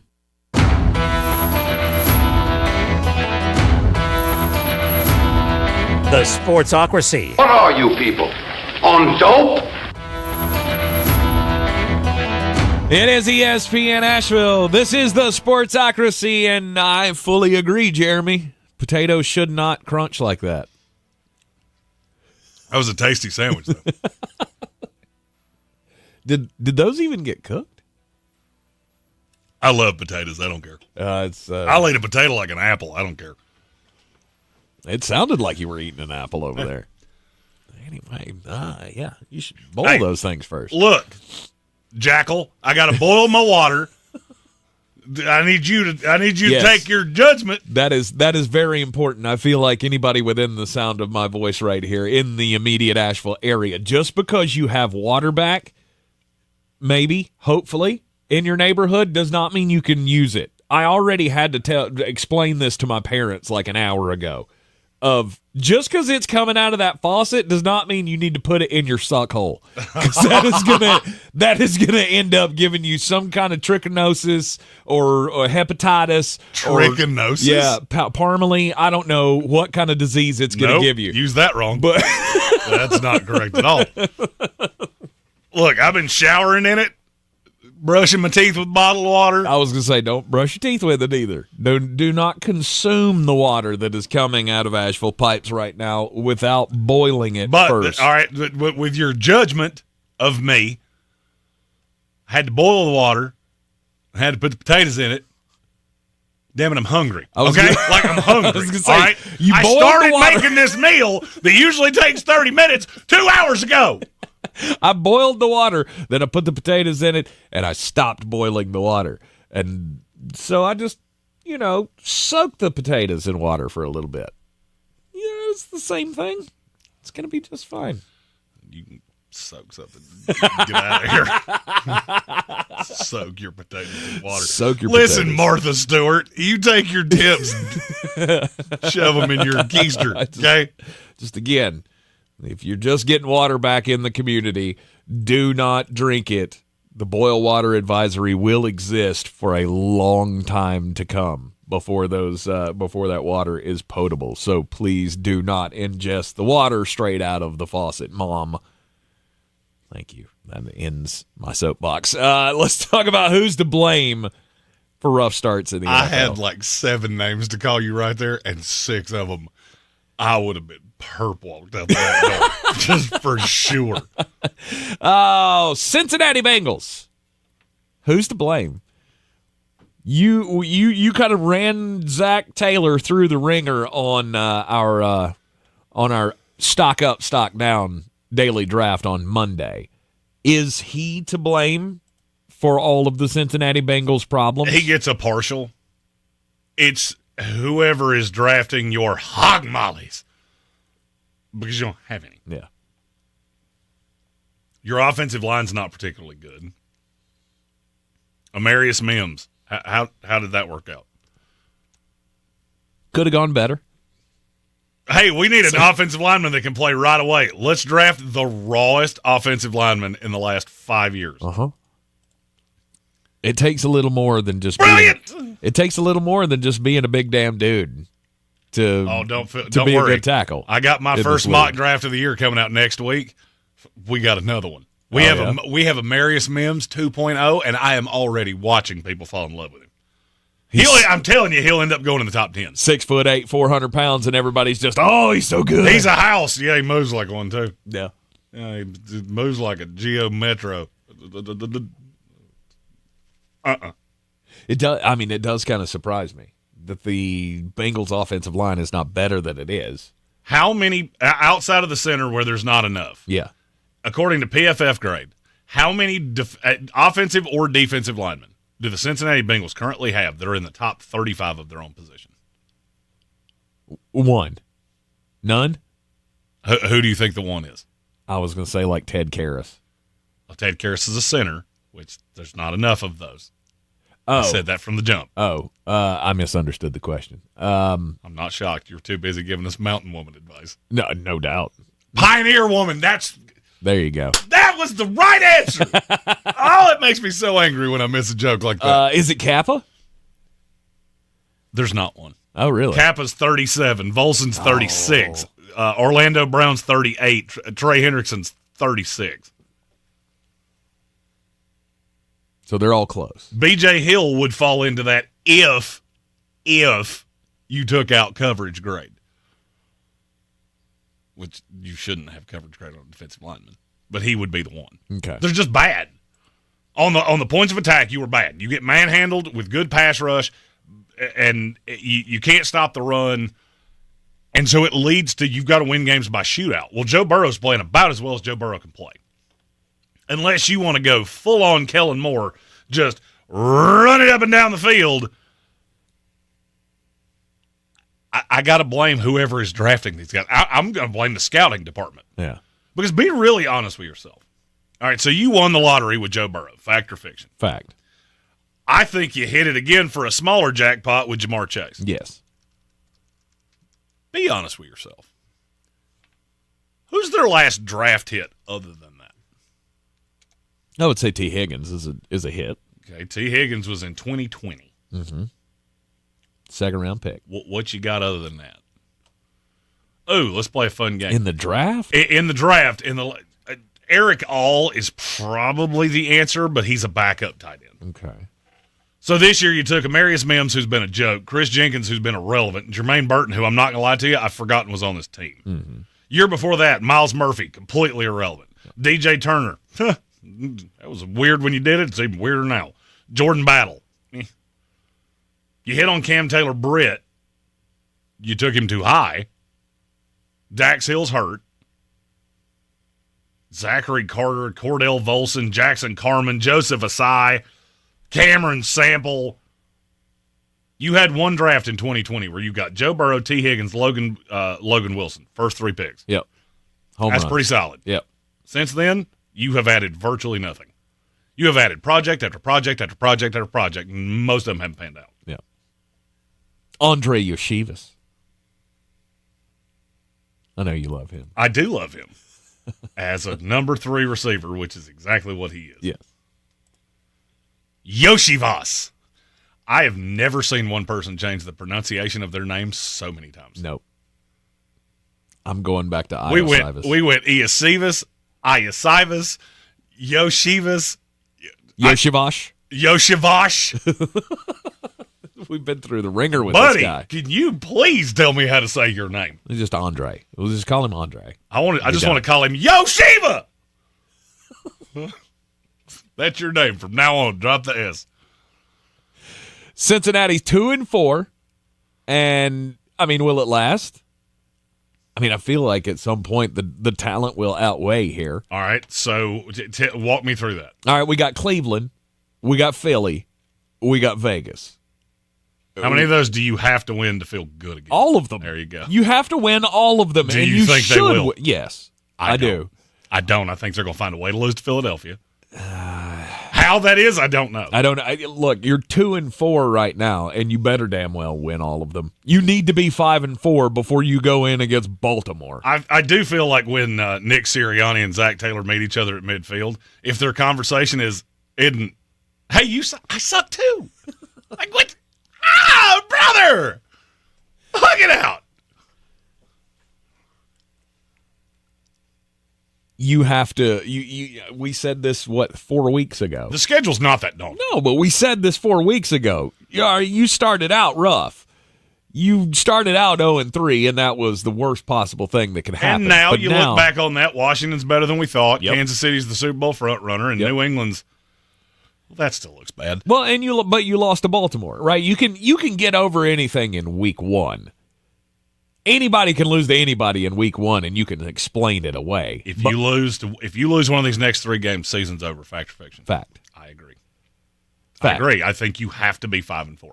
Yes, you got to be 5-4 going into Baltimore. And here's the thing that would scare me: this team can't stop the run to save their lives. They play Nick Chubb and Saquon Barkley in the next 2 weeks. Yes, it's a problem. I'm not gonna lie.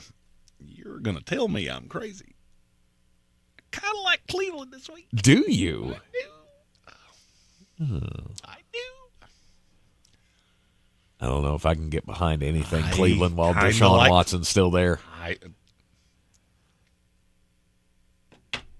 What? Move on. Your brain went to a dark place there. It did, and it broke, and I just went Control-Alt-Delete. Yep. No. Yep. Cincinnati Bengals at 2-4 must win the next 3 games. That is not debatable. You got to have any hopes to make the playoffs, you got to win every game possible. Because you just have some games on your schedule that aren't really going to go your way. I mean, at this point, I don't like you against Pittsburgh. They will out-physical you. I don't like you going against Baltimore either. And even the Chargers at this point, if you're having a rough time stopping the run, you lose that game too. At some point, you're going to build up so many losses here that you just can't make the playoffs, and you're already at 4. And that line sits at 7. So you can't afford to lose any more than the 3 games that I just said. You're in the Sportsocracy. This is ESPN Asheville, 92.9 FM, 880 AM, and 1400. This is your Exergen Temporal Scanner weather forecast on ESPN Asheville. All right, starting to come back now with developing sunshine, but a freeze warning will kick in tonight. Now, 50 degrees this afternoon, but with that gusty breeze around, it's going to feel colder with lots of sunshine. Tonight, 29, clear sky, and a freeze warning. Some spots will be in the mid-20s. Thursday, that frost and freeze will go away. Sunshine and 57 later. Friday, another cold start, then sunshine mid-60s. We could approach 70, though, by the upcoming weekend. From the Weather Channel, meteorologist Ray Stajic. This report is sponsored by Allstate. Some people just know you could save money on car insurance by checking Allstate first. Those people are probably saving a carload of cash right now. So what are you waiting for? Check Allstate first for a quote today. You're in good hands with Allstate. Do you need help recovering from the recent disaster? FEMA may be able to help, but you have to apply. In addition to the money for food, water, and medicine, you may be able to receive support for housing, home repairs, business supplies, school supplies, and more. If you're in a county approved for FEMA individual assistance, go to disasterassistance.gov or call 1-800-621-3362. Apply for disaster assistance today. All across the Tar Heel State, this is Carolina football. Stepping through a tackle and stepping to the end zone. It is pouring points in Chapel Hill. Holy cow, Carolina's going to win! The Heels hit the road to face Virginia on Saturday, October 26th. Pre-game coverage starts at 11 a.m., kickoff at noon on your home for Carolina football. Asheville's home for the Tar Heels. ESPN Asheville. Get on the campaign trail while you're on the road to work. Every morning, Mark Starling gets you caught up with the latest election coverage. On News Radio 570 WWNC. Western North Carolina's election station. There's a lot of talk about heroes these days. Hey, buddy, you want to go fishing? The folks in the funny outfits with superpowers and spandex. All right, buddy, let me help you. But at Ingalls, we know that a lot of our heroes Now you look like a pro. are a little closer to home. They're the ones who give us what we need for those everyday adventures. That's why we look up to the ones who look out for us. Don't forget your fish food. Catch a big one. Ingalls. See you later, Dad. All Bye. the ingredients for family. Do better, be better every day. That's the Parks Promise. This is JW with Parks Fort Hendersonville, and I'm so excited to introduce our first Parks Promise community hero, the American Red Cross of Western North Carolina. The need for blood is so important, and in the summer months, the need is even greater. Did you know that you can donate every 56 days? Save lives this summer. Head to redcross.org to schedule an appointment or find a blood drive near you. Congratulations to the American Red Cross, our Parks Promise community hero. If you're looking to buy, sell, or invest in real estate in the mountains, you need to call the agents at Clarissa Sells WNC, brokered by eXp Realty. Check us out online at clarissasellswnc.com. And did I mention that Clarissa Sells WNC loves teachers? We love teachers so much, we're giving back 25% of our commission at closing. For more information, contact us today at 828-774-6343 or clarissasellswnc@gmail.com. All across the Tar Heel State, this is Carolina football. Stepping through a tackle and stepping to the end zone. It is pouring points in Chapel Hill. Holy cow, Carolina's going to win! The Heels hit the road to face Virginia on Saturday, October 26th. Pre-game coverage starts at 11 a.m., kickoff at noon on your home for Carolina football. Asheville's home for the Tar Heels. ESPN Asheville. On the weird scale, there's Vegas, there's Florida, and there's Asheville. Let's get weird, Asheville.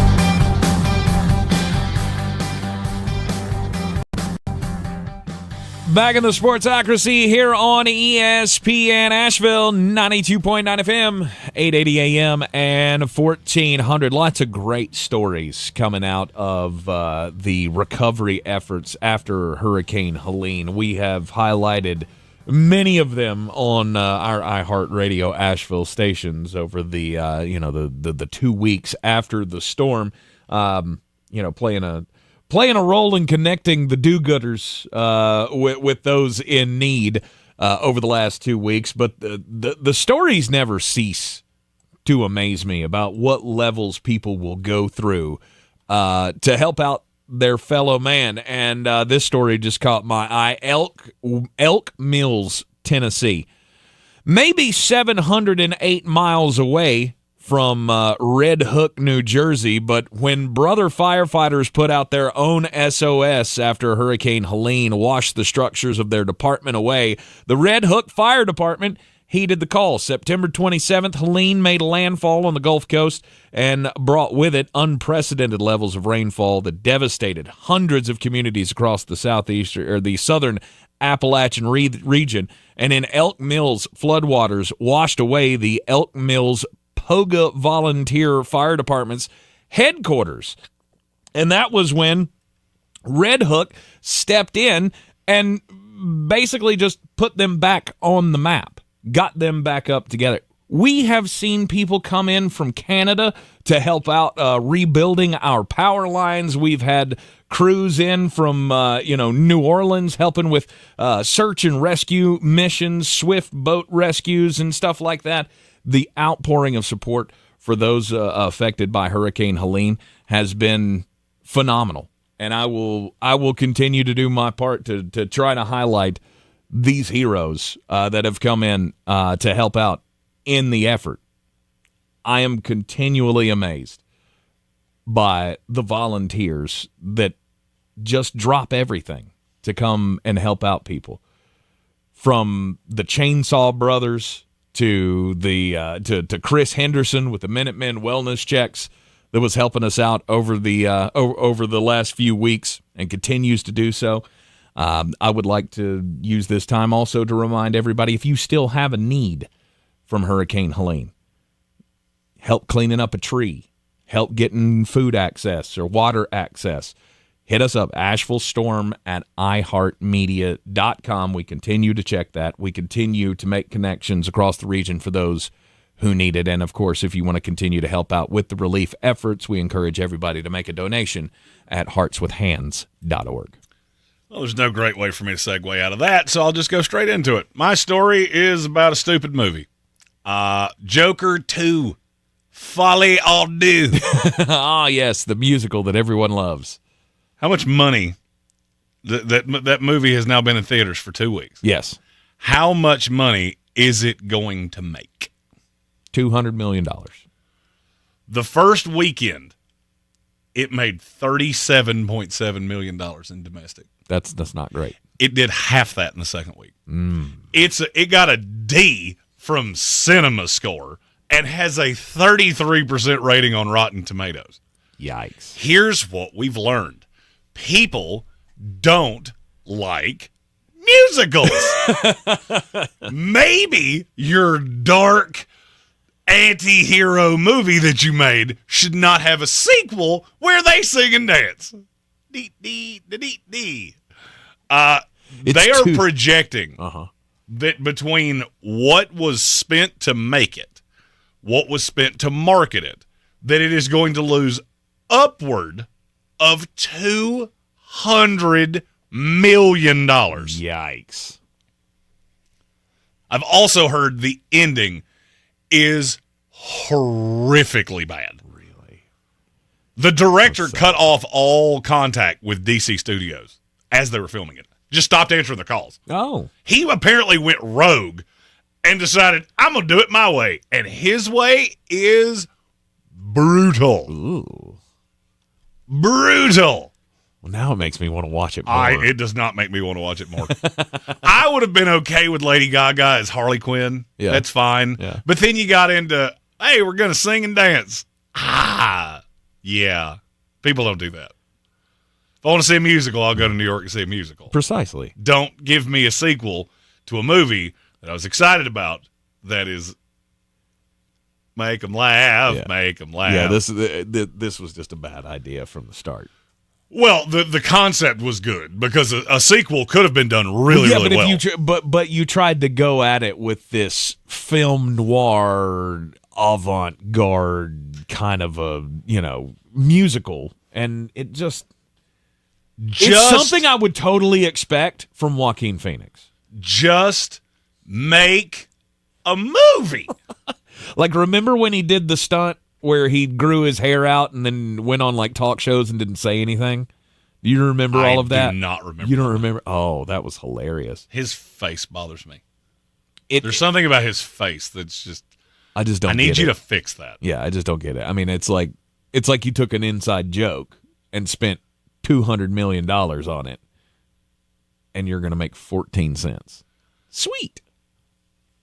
By the way, have you started the Penguin series yet? I have. I love it. It's so good. I love it. And Colin Farrell. My wife didn't even know who that was. How could you? I was like, that actor is somebody really famous that you probably think is really good looking. And she looked at me and went, that thing? Yep. Not so much. Oh, yeah? Who is that? The makeup's really good. We did that for like 10 minutes before she finally went, I give up. I don't know who it is. And when I said Colin Farrell, she went, you're lying. Mm-hmm. Nope. Google it. It's so good. It is. It is very, very good. And my Chicago series is back. We got Chicago Med, Chicago PD, Chicago Fire. Those, yeah. I still don't think I've ever seen any of those. Oh, you should. That's a fun. If you want to not argue about television shows for about 6 months, because that's how long it'll take you to catch up. Right. Just fire those up. I know your wife. Yeah. Your wife would really enjoy 2 of the 3. The Med, I'm not positive, but I think she likes Grey's Anatomy, so I'm pretty sure she'd like a medical show. It's not. I mean, it's centered around that. Right. So at least you've got a pretext of knowing what all those terms mean, which I did not because I never watched ER. My ex-wife watched Grey's Anatomy, but yelling in the garage because my life made me angry at that time. I think the 20 minutes I actually was able to watch television yesterday, I started the Vince McMahon show. The doc? Yeah, the Mr. McMahon series. It's a lot of what you would think so. Is there more than one episode of it? Like, yeah. I mean, is it like 5. a full series out? 5 already? Okay. Yeah, and the last one, he had I will not do any more interviews. And they went, that's fine. We have plenty. We can do more. We'll wrap this bad boy up without you. We don't need you, Vinnie Mac. Because what? It was all being done right before the news came out about the accusations against him. Yes, they filmed this for like 4 years. Right. And some of the things he said, and I know he was sitting in his penthouse going, I cannot believe I said that. That is not going to age well. Because I thought that no less than 20 times of, yeah. Oh, you said that before we all found out what you did. I'm not to that stage of it yet. I'm not to the point where they've gotten to anything nefarious yet. Because like I said, all I made it through was like the first maybe 40 minutes of the first episode where they're still talking about the growth of WWE and the first WrestleMania and all of that. And he's talking about making the Iron Sheik the bad guy. Yes. Right, where you make all the foreigners the bad guys, that you could never do that today. But back in 1984, there was no problem, making the Japanese bad guy and the Russian bad guy. And it's quite the different time then. It's called Fight the Flag. That was what. Right. You have an American against somebody else. And it worked. You rally the hero. That's the only way you could make Sergeant Slaughter the hero.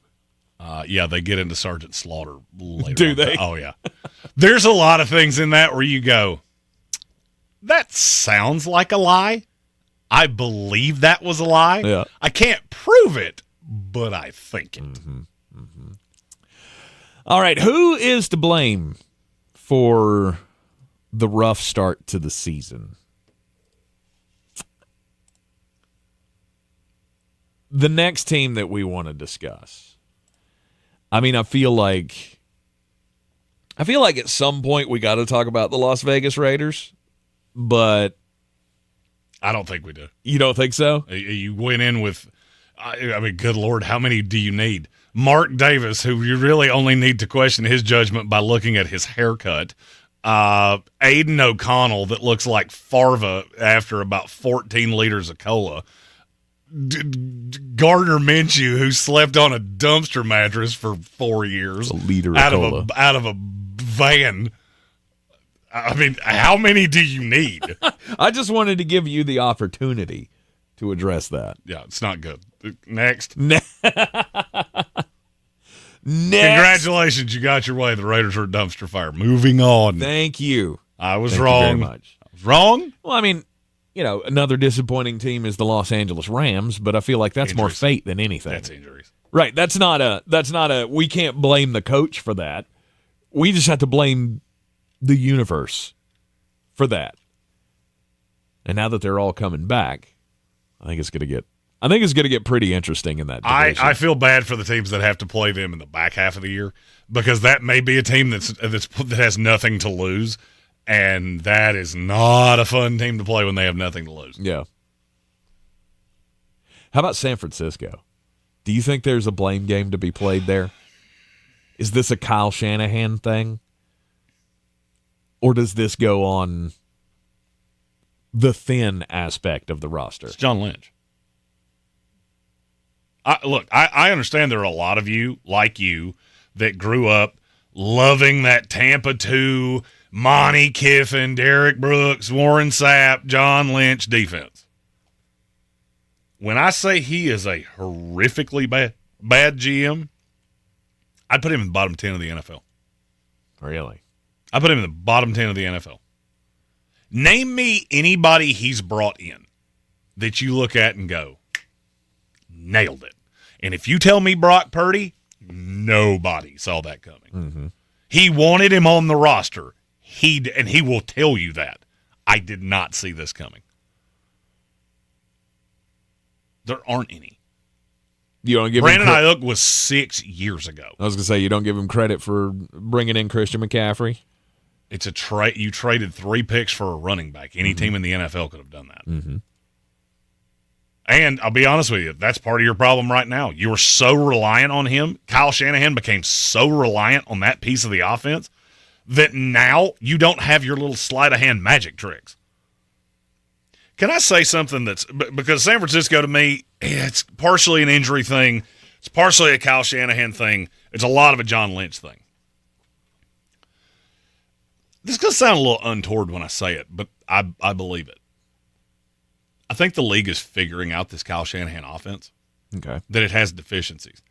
Because the team I want to talk about is the Miami Dolphins. Because I feel like everybody will say, well, it's just because of Tua. Tua was awful. Mm-hmm. Awful. I lay all of the blame for that on Mike McDaniel because he doesn't have a second act.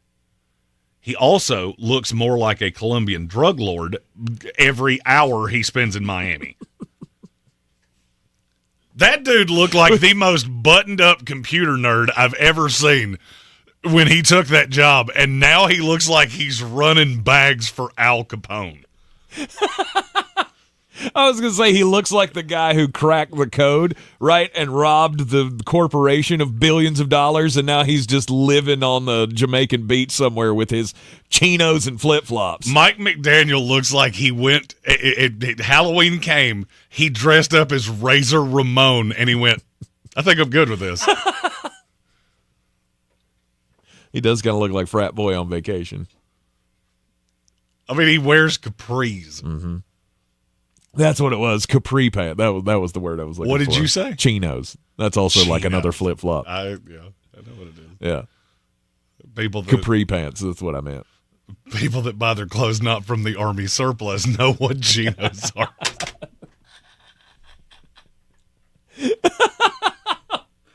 Capris and chinos. I came up with that joke at least 3 weeks ago, and I've been waiting for the perfect time to drop it, and that was it. Good for you. Good for you. Do you have no problem with what Miami's doing right now? Because I said this to you earlier, and it was almost like you looked at me like I had two heads. I just don't feel like you have any choice because you don't have a quarterback. Okay, so you don't have a quarterback. What does that mean you should be leaning on? Your run game. Okay, now we're getting closer to the root of the problem. How many teams in the NFL are rushing for less yards than the Miami Dolphins right now? 2. Per game. I'll go 2. It's roughly a third of the league. Oh, okay. I mean, they're up the list a ways. But, I mean, then you got to start looking at who those teams are. The Jacksonville Jaguars, who have bust Travis Etienne and Tank Bigsby. Mm-hmm. The Vikings, who have a hurt Aaron Jones and Ty Chandler. The Atlanta Falcons, I got nothing for you there. They just got Cam Akers. God. Yeah, they did. Whoop-de-doo.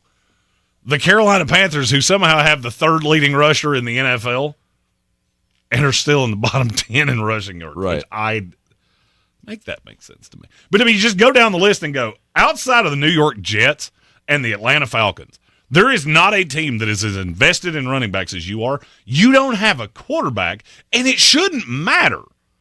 Devon Achane is a really good running back. Raheem Mostert, he's been hurt. I get it. But you drafted Jalen Wright. You still got Jeff Wilson. And you can't run the ball to save your lives. The leading rusher for the Miami Dolphins right now has how many yards?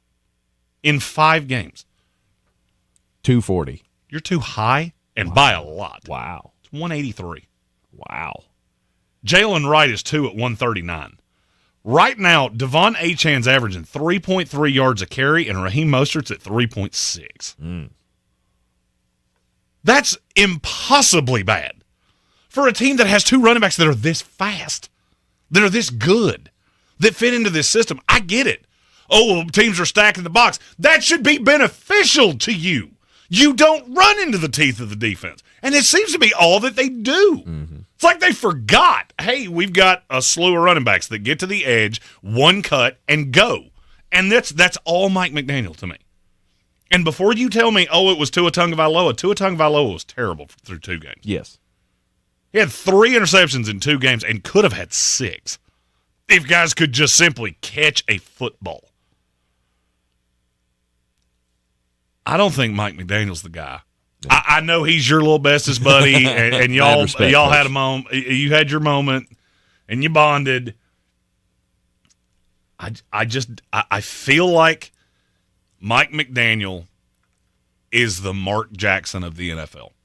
You assembled the talent, you put a system in place, but you're not the coach. Mm-hmm. You're the two. Because now you're trying to CEO this team, and you're not doing a very good job of it. And I like Mike McDaniel a lot. But I'm getting to that point where I don't think you're an NFL head coach. No, and here's the thing that bothers me with Mike is that there's also a lot of that friend thing going on with him and the players. Sure. And I've never liked that. Well, and to a certain point, to a certain point, there is a credit there to be given to a coach who can have that kind of relationship with his players. But every time he talks about Tua Tagovailoa like he's his best friend, and we had a sleepover at Mom's house the other week, that really just kind of rubs me the wrong way. Thinking, I think you're focused on the wrong things here. You're too worried about being friends with these guys rather than being their boss. Do you really think a group of grown men, alpha male athlete guys, are going to look at 5'8" Mike McDaniel with his Air Jordans and his capri pants and his gold-rimmed glasses and go, yeah, I'd run through a wall for that guy? The answer is no. If you've ever played a team sport in your life, you know that guy is not rallying the troops. They may love him, but you're not getting that Rex Ryan, Mike Tomlin, Jim Harbaugh, John Harbaugh, on down the line of great coaches. You're not getting that from this guy that looks like a tech nerd that stumbled on a bag on a beach that he wasn't supposed to have, and now he's the pit boss. Mike's the fun guy that you like to hang out with after the games in college, but he would also do your term paper. I saw a comparison on Twitter the other day that said Mike McDaniels looks like Stu from The Hangover if he had stayed in Vegas and stayed married to the stripper. And I think that's the funniest line I've heard in the last 3 or 4 years. You're in the Sportsocracy, and this is ESPN Asheville. Cullowhee is the place to be on Saturday, November 2nd, as WCU football takes on Chattanooga for homecoming. Come cheer on the Catamounts in what is the 50th anniversary of E.J. Whitmire Stadium, as WCU takes the Mocs in a SoCon showdown. Advanced ticket sales start at just $16 for adults and $11 for kids. Kickoff is at 2:30 p.m. on the beautiful campus of Western Carolina University. For tickets, visit catamountsports.com or call 800-34-GO-WCU. Go Cats! What's the best place to reach new customers for your business? Wherever they are. And that's exactly where you can be with iHeartMedia. We talk to our listeners everywhere, from the car to the gym to the kitchen. Your next customer is listening. And not only can we get your message to your audience, we can also show you how it's working in real time. That goes for broad brand messaging and targeted hyperlocal influencer campaigns alike. Start growing your business today by calling 844-GET-MY-AD. That's 844-GET-MY-AD. Summit Dental believes that success is defined by the quality of care and not by the number of patients seen. If you're looking for a different dental experience or you're new to town, call Summit Dental. Dr. Reinhardt and his staff pride themselves on a personalized approach to dental care and to building relationships with their patients. Expect complimentary benefit pre-checks that detail any insurance estimated out-of-pocket costs before you visit, and close attention to your comfort during that visit. Summit Dental. 828-277-6868. The 2024 general election is right around the corner, and News Radio 570 WWNC is covering every angle of it for you. From the local elections right here in Western North Carolina to the state offices in Raleigh, and of course the race for the White House. News Radio 570 WWNC is your official election information station. When it comes to electrical needs in Asheville, trust the experts at Grigg Electric. Veteran owned and operated, Grigg Electric is Asheville's #1 choice for electrical services. They offer a variety of electrical services for residential, commercial, or industrial installations in Buncombe, Henderson, Madison, McDowell, and Yancey counties. Call Greene Electric today, 828-232-0021. That's 828-232-0021. Serving Western North Carolina since 1976. Online at GrigElectric.com. Showtime Sports and Mountain Graphics have teamed up under new ownership by an Asheville native to better serve our community with the finest custom apparel and unique branded items at the best price. Showtime Sports and Mountain Graphics can customize whatever you, your team, business, or local group may need through high-quality screen printing, embroidery, and laser engraving right here in Asheville. Free personal delivery within Buncombe County and a reduced delivery fee anywhere in Western North Carolina. Visit ShowtimeSportsAVL.com and MountainGraphicsAVL.com. Your one-stop custom apparel shops. At Ingles Weather, we're celebrating Friday night rivals, televising college basketball games, bringing the Fan Fest to semi-pro soccer, or taking you out to the ball game at your minor league park. It's all in the bag. Ingles, low prices, love the savings. This is your Exergen Temporal Scanner weather forecast on ESPN Asheville. All right, starting to come back now with developing sunshine, but a freeze warning will kick in tonight. Now, 50 degrees this afternoon, but with that gusty breeze around, it's going to feel colder with lots of sunshine. Tonight, 29, clear sky, and a freeze warning. Some spots will be in the mid-20s. Thursday, that frost and freeze will go away. Sunshine and 57 later. Friday, another cold start, then sunshine mid-60s. We could approach 70, though, by the upcoming weekend. From the Weather Channel, meteorologist Ray Stajic.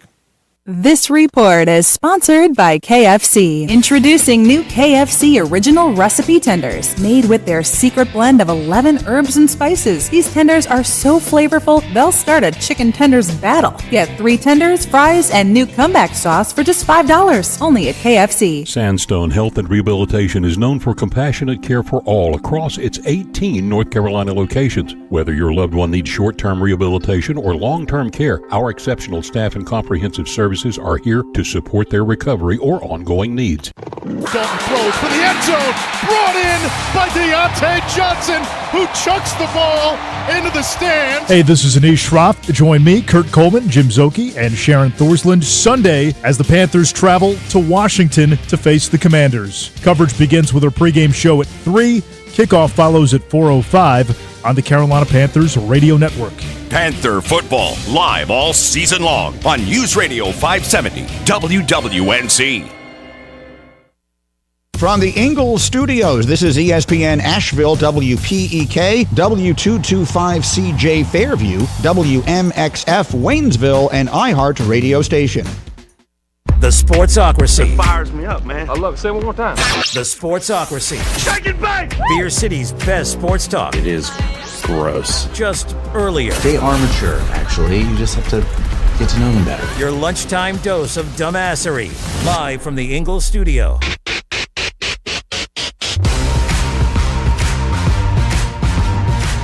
It is the Sportsocracy live in the Ingalls studio. I'm Tech Spencer. He's Jeremy Greene, and you're listening terrestrially on 92.9 FM, 880 AM, and 1400. Heard everywhere around the world on the iHeart Radio app and seen thusly on thesportsocracy.com. You can see us on the YouTubes. Got that live video link right in the middle of the page. Just click on it once you're through. Subscribe to the channel, and that way you can join us in the chat. And Jeremy Greene, we have... Who's gonna break the news? Who's gonna break the news? Who's gonna break the news? Who's gonna break the news? A little breaking news in the ESPN Asheville studios. We don't have another trade or anything like that to talk about, but we do have the greatest, possibly. We haven't tried it yet. Nope. But the greatest invention ever. From McDonald's. Mark the Starling. Chicken Big Mac. I didn't even know this was a thing. This is like a. I mean, it's a double McChicken with the sauce on it. It looks so pretty. And I'm gonna have to bite this because you wouldn't let me do it during the break. I wouldn't. You said I had to do it live for on the sure. air. I mean, because we have the Chicken Big Mac, we have the technology, and now we need to know what it tastes like. Mm-hmm. Tank, you have at least a liter of special sauce on all sides of your face. That's what she said. That's very good. You spent a week with 2 weeks with Mark Sterling, and you came back as new tank. I'm going to need one of those. Yeah. One of them napkin things in your hand. Yeah. Yeah. That is delicious. All right, so the who knew? 1 chicken sandwich is good. 2 chicken sandwiches with special sauce, that's the thing. Oh, yeah. That's that saucy goodness, too.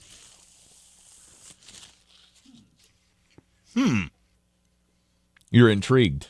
That face looks like you're not sure whether or not that's good. And I don't know that I've ever questioned your sanity more. Because it's glorious. No, I'm not questioning it's good. It's very good. But it doesn't taste like a McChicken. It tastes like the Big Mac was hanging out. Yeah. With all its Big Mac friends. Mm-hmm. And the chicken nugget decided that it was the chicken McNugget, the ultimate of all nugget supremacy, decided that it wanted to have a pied-à-terre moment with Big Mac. Pied-à-terre. And it put on its big boy pants. Mm-hmm. That is just wonderful. It is quite lovely. So kudos to McDonald's. Breaking news today. The chicken Big Mac better than the regular Big Mac. Oh, for sure. Yeah. By the way, okay, McDonald's, I'm not in your marketing team, but just a thought. Take the quarter pounder meat, put it on a Big Mac, make all the money. With some chicken. No, with the actual quarter pounder meat. Stop Yeah. giving me the little disc of Big Mac meat, and where I have to go and get double meat, and it confuses Uber Eats. And the next thing I know, I get like 4 patties with $1,000 dressing on it. Get it right. But that's better, isn't it? Is it better to have all the meat and less bread? Is that what you're saying? Just put the quarter pounder meat on it, okay? Yeah. Just you do it already anyway. But put the chicken on there too. That's like a gigantic chicken nugget with Big Mac sauce and lettuce. So good. God, if you'd thrown a tomato on that bad boy, whoo, that'd have been a treat. It's hard to beat, boy. You could have spiced it up a little with some bacon as well. Yeah. Just saying, we could join the research and development team over at McDonald's. Guys doing fat guy stuff on the radio. We need to record that and turn that into the theme song of the show. It does seem like a good one. That was tremendous. Yeah, it was very good. For you. Good for you, McDonald's. Yeah. All right. So on today's program, we've been playing the fun game of who is to blame for the rough start to the season for some of these NFL teams. And we talked about the Dolphins. We've talked about the San Francisco 49ers. I mean, we talked about Denver. Is there anybody else that really sticks out to you? I mean, some Havoc mentioned the Tennessee Titans, but that we expected them to be bad. I did. Well, I would argue they're not bad. Their defense is not bad. Defensively, they give up less yardage than any team in the NFL, and it's not even close. Their offense is putrid, which makes that team terrible. Their offense is not good, and it is hard to watch. Mm-hmm. I mean, my blame there would be the marriage of Brian Callahan and Will Levis. Yeah.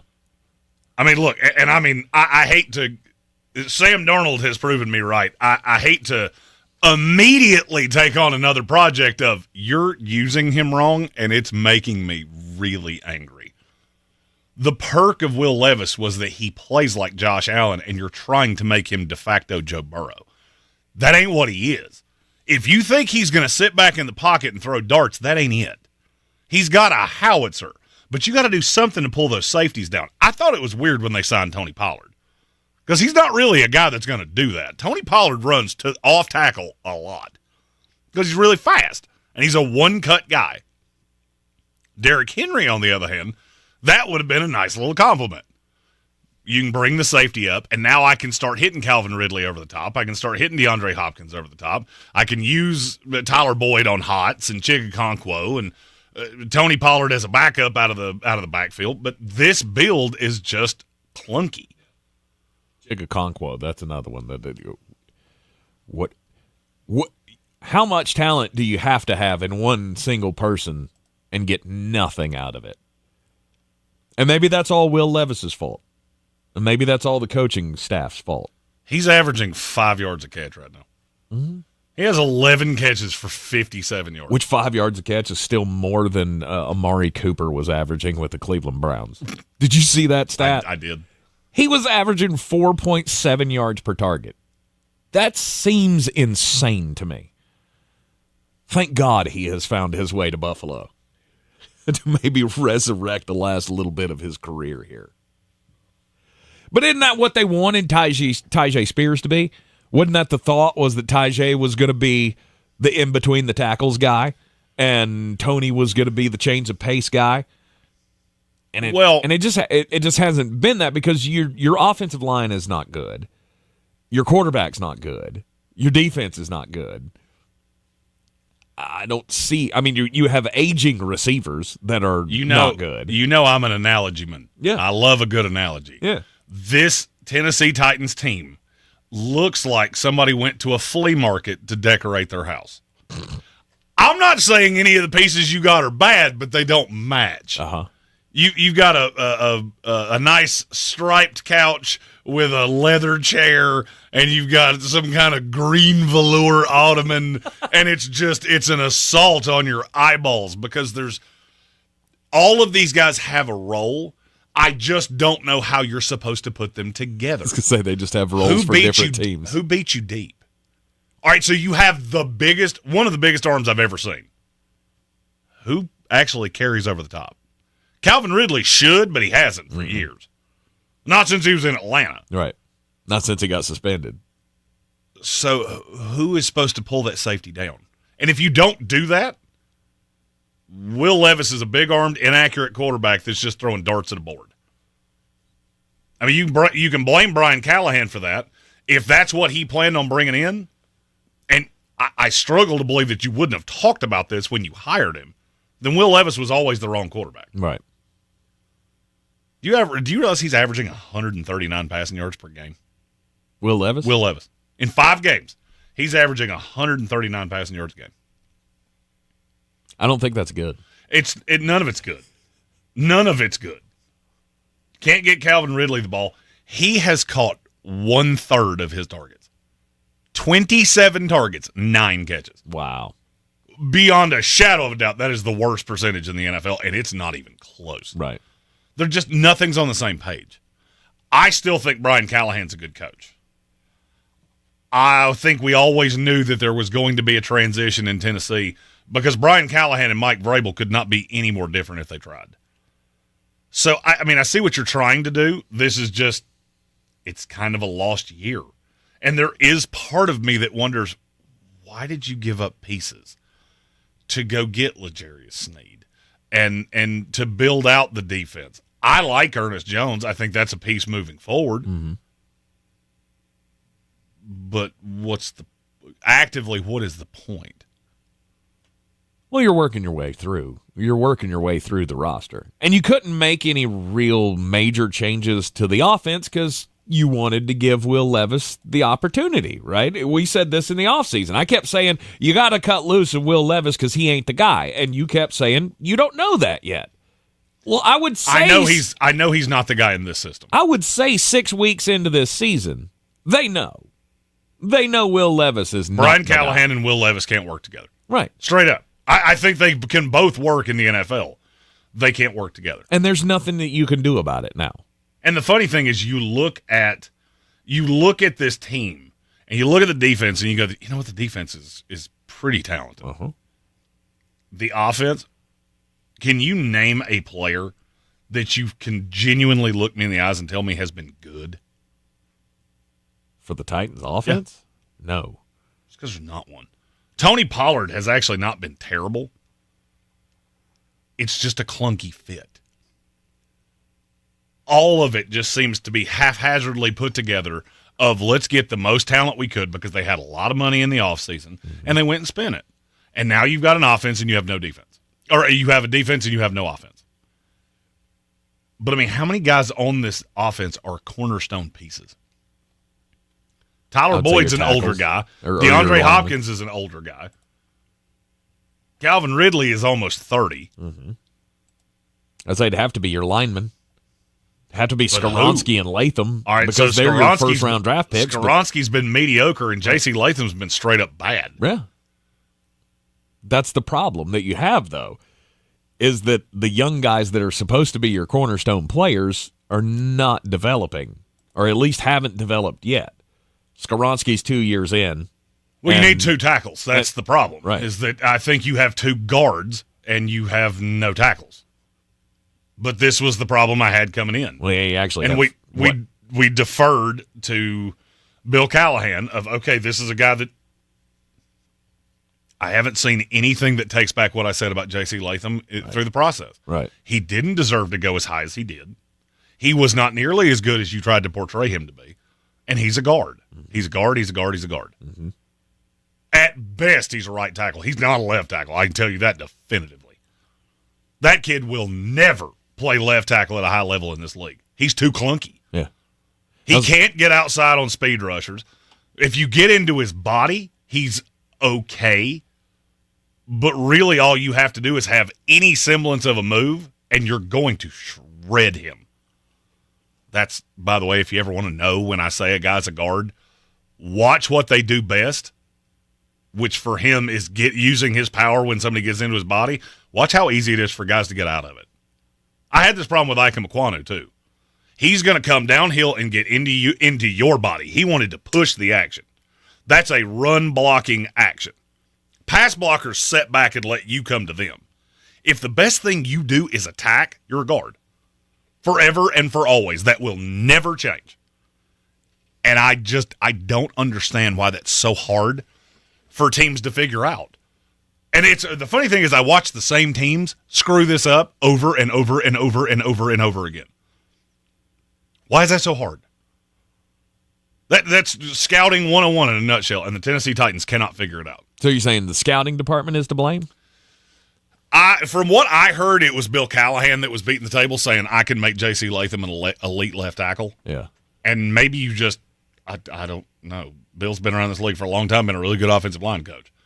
Coached in a Super Bowl. He was a head coach in a Super Bowl. Yeah. But I don't understand how you looked at that and saw that. And that would be like somebody walking in here with a duck and saying, hey, you see my pet rabbit? That's a duck, bro.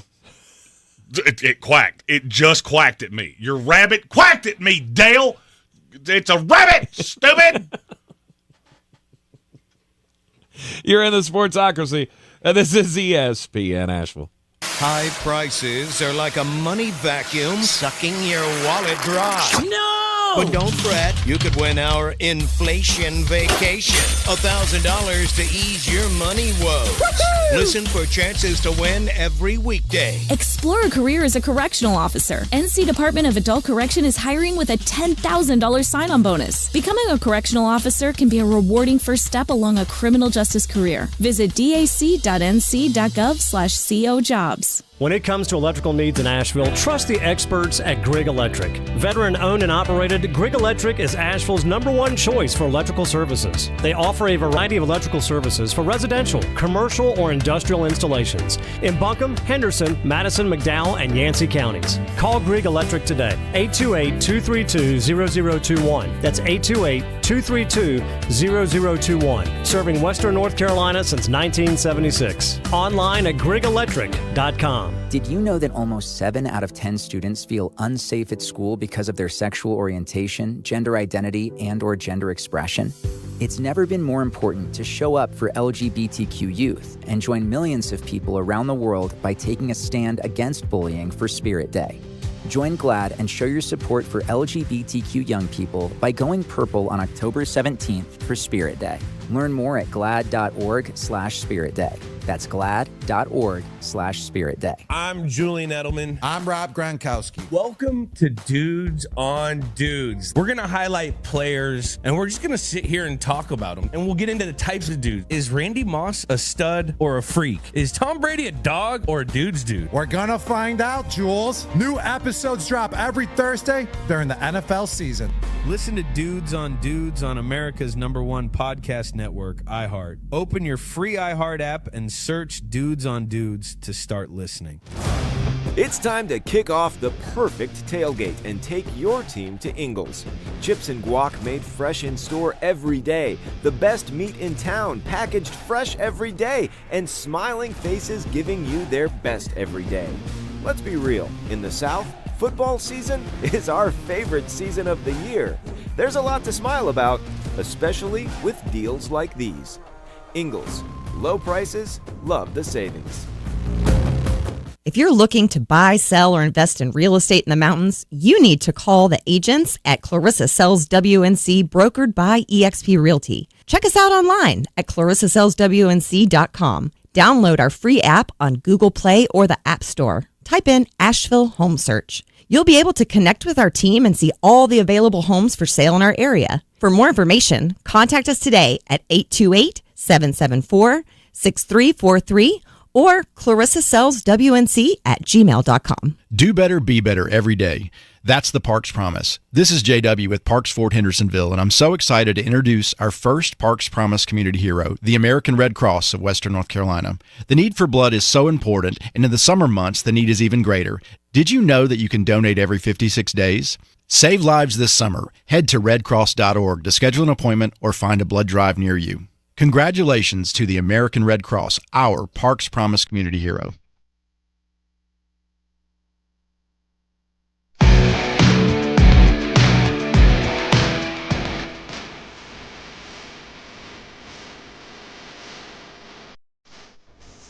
The Sportsocracy. You just dumb a bag of hammers.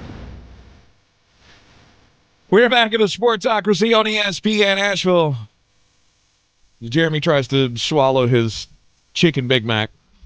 I just bit my lip as hard as you possibly could, laughing at how stupid you are in the break.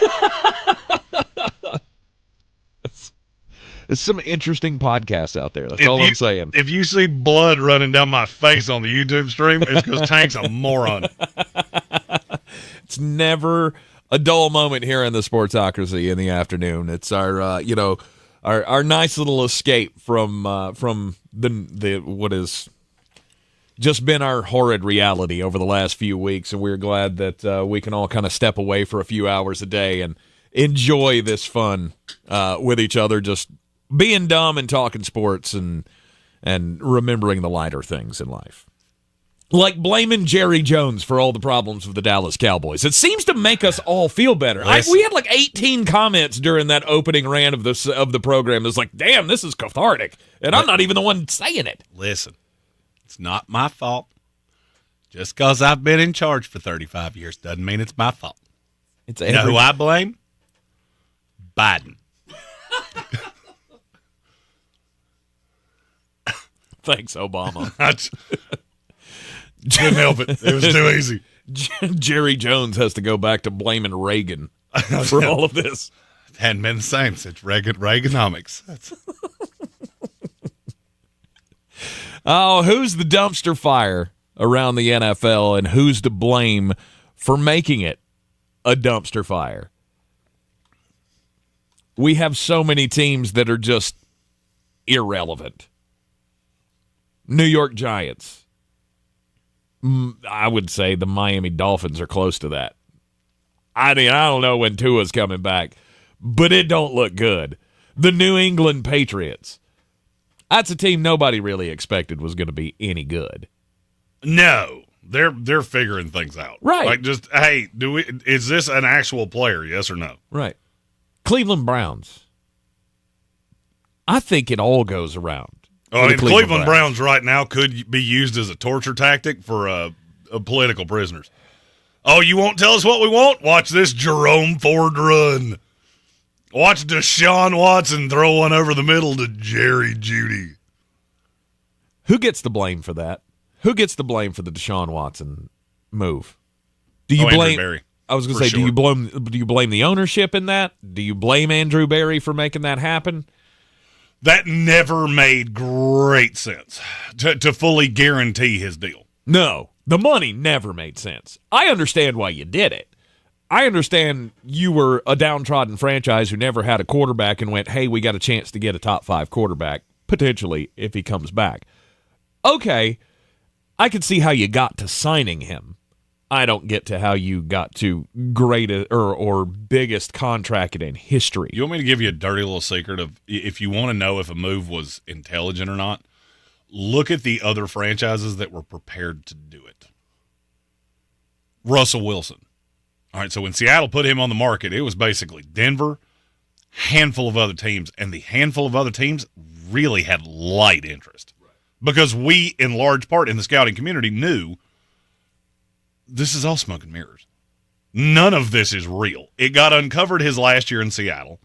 Denver jumped in because they were so desperate for a quarterback. It had worked with Peyton, and they thought it could work again, and it didn't. Deshaun Watson had 3 real suitors. The Cleveland Browns, the Atlanta Falcons, and the New Orleans Saints. That should kind of tell you everything you need to know. There were more quarterback-needy teams that looked at Deshaun Watson and went, I'm good. I'm good. I don't want to risk bringing this circus to town because he was going through all of the legal things. And I'm not even sure it was about talent. I heard some untoward things about the talent that not everybody was as impressed as the casual fan seemed to be. I didn't necessarily agree with it. I thought Deshaun Watson in Houston was better than the prospect that I evaluated. When he came out of Clemson, I said he was a second-round pick at best. He was much better than that in Houston. Now he looks like the guy that came out of Clemson. And I do think there is an issue with Stefanski and the offense and the way it's put together. Look, this is a great time for me to throw this out there. Building an NFL team is not like building an NBA team. It's not like building a Major League Baseball team. All right, if you can hit a fastball at 98 miles an hour, 450 feet, you have a spot in every lineup in Major League Baseball because it doesn't matter. It's 9 dudes, basically. There's very little cohesion to a baseball team. I got it, you got it. I mean, and I'm grossly oversimplifying this. I get that. Basketball's the same way. If you can shoot a 3 and you have the length to play your position, you can find a spot on any roster in the NBA. You might be a starter in one place and a backup in another place. It depends on who the other starting 4 are, how the team works. Somebody's got to be able to rebound. Somebody's got to be able to play defense. There's a little cohesion there. You can take one guy out of a situation. Sam Darnold is the perfect example of this, where I put you in the wrong situation where you had none of the things to succeed, and you look like you don't belong in this league. Then you put him with a quarterback who played quarterback in this league, did not have the physical talent that Sam Darnold does, has a system that is really quarterback friendly, and they can thrive. This is not like playing Madden. All right, just because somebody's an 85 overall player does not mean they're an 85 overall player for every team in the league. Right. Patrick Surtain. He's one of the best corners in the league, right? In that system. Mm-hmm. You throw him in a heavily zoned system, probably wouldn't be as good. Because that's what he does.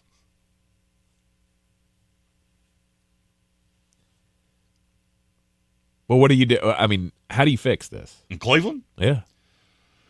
Well, this falls into a consistent problem that a lot of organizations have. The owner is not going anywhere. Mm-hmm. The fans are not going anywhere. Everybody else is coaching for their paycheck, playing for their paycheck, trying to save their careers. So Kevin Stefanski is trying to do what gives them the best chance to win right now. Benching Deshaun Watson gets everybody fired. Okay. Jameis Winston, okay, so if Jameis Winston were to come in and have some Tom Brady-esque run of the backup quarterback, okay, maybe you can survive that. Anybody have any belief that that's actually going to happen? No, but I think you'd win more games than you are. Okay, all right, and that's what I wanted you to say. Uh-huh. How many games is that? Pull up the schedule. Okay. So you've got a Cleveland Brown team that right now is 1-5. Yes. Are they beating the Cincinnati Bengals with Jameis Winston? Or do you give them a better chance with Jameis Winston than you would give them with Deshaun Watson? Yes. Markedly? Yeah. Fractionally. Maybe fractionally, yeah. Then you play the Ravens. No chance. Then you play the Chargers. Yeah, you got a chance. I don't think you do. Then you play the Saints in New Orleans. Mm-hmm. I don't like your chances there either. Then you play the Steelers, the Broncos, and the Steelers again, and the Chiefs, and the Bengals, and the Dolphins, and the Ravens, and probably a more healthy Dolphins team. Right. Jameis Winston guarantees you're firing if you don't make the playoffs. Guarantees it, because you gave this guy money that is now sitting there that you set on fire. Mm-hmm. If you go 6-11 with Deshaun Watson, you're fired. If you go 6-11 with Jameis Winston, you're fired. Yeah. So why would you not take the opportunity to try whatever you can to save your job? And that's where the comma came in. If you go 8-9 after a 1-5 start and you find something in Deshaun Watson that makes it look like you have found his fountain of youth, you got a shot. You get another year. That's where we're at. Mm-hmm. They all know our future. Andrew Berry knows Deshaun Watson is my future as a GM in this league because I'm the one that made the decision. I decided to give up the capital. I decided to give up the money. I decided to guarantee it all. If he's a bum, which he has been the entire time he's been in Cleveland, I'm screwed anyway. Yeah.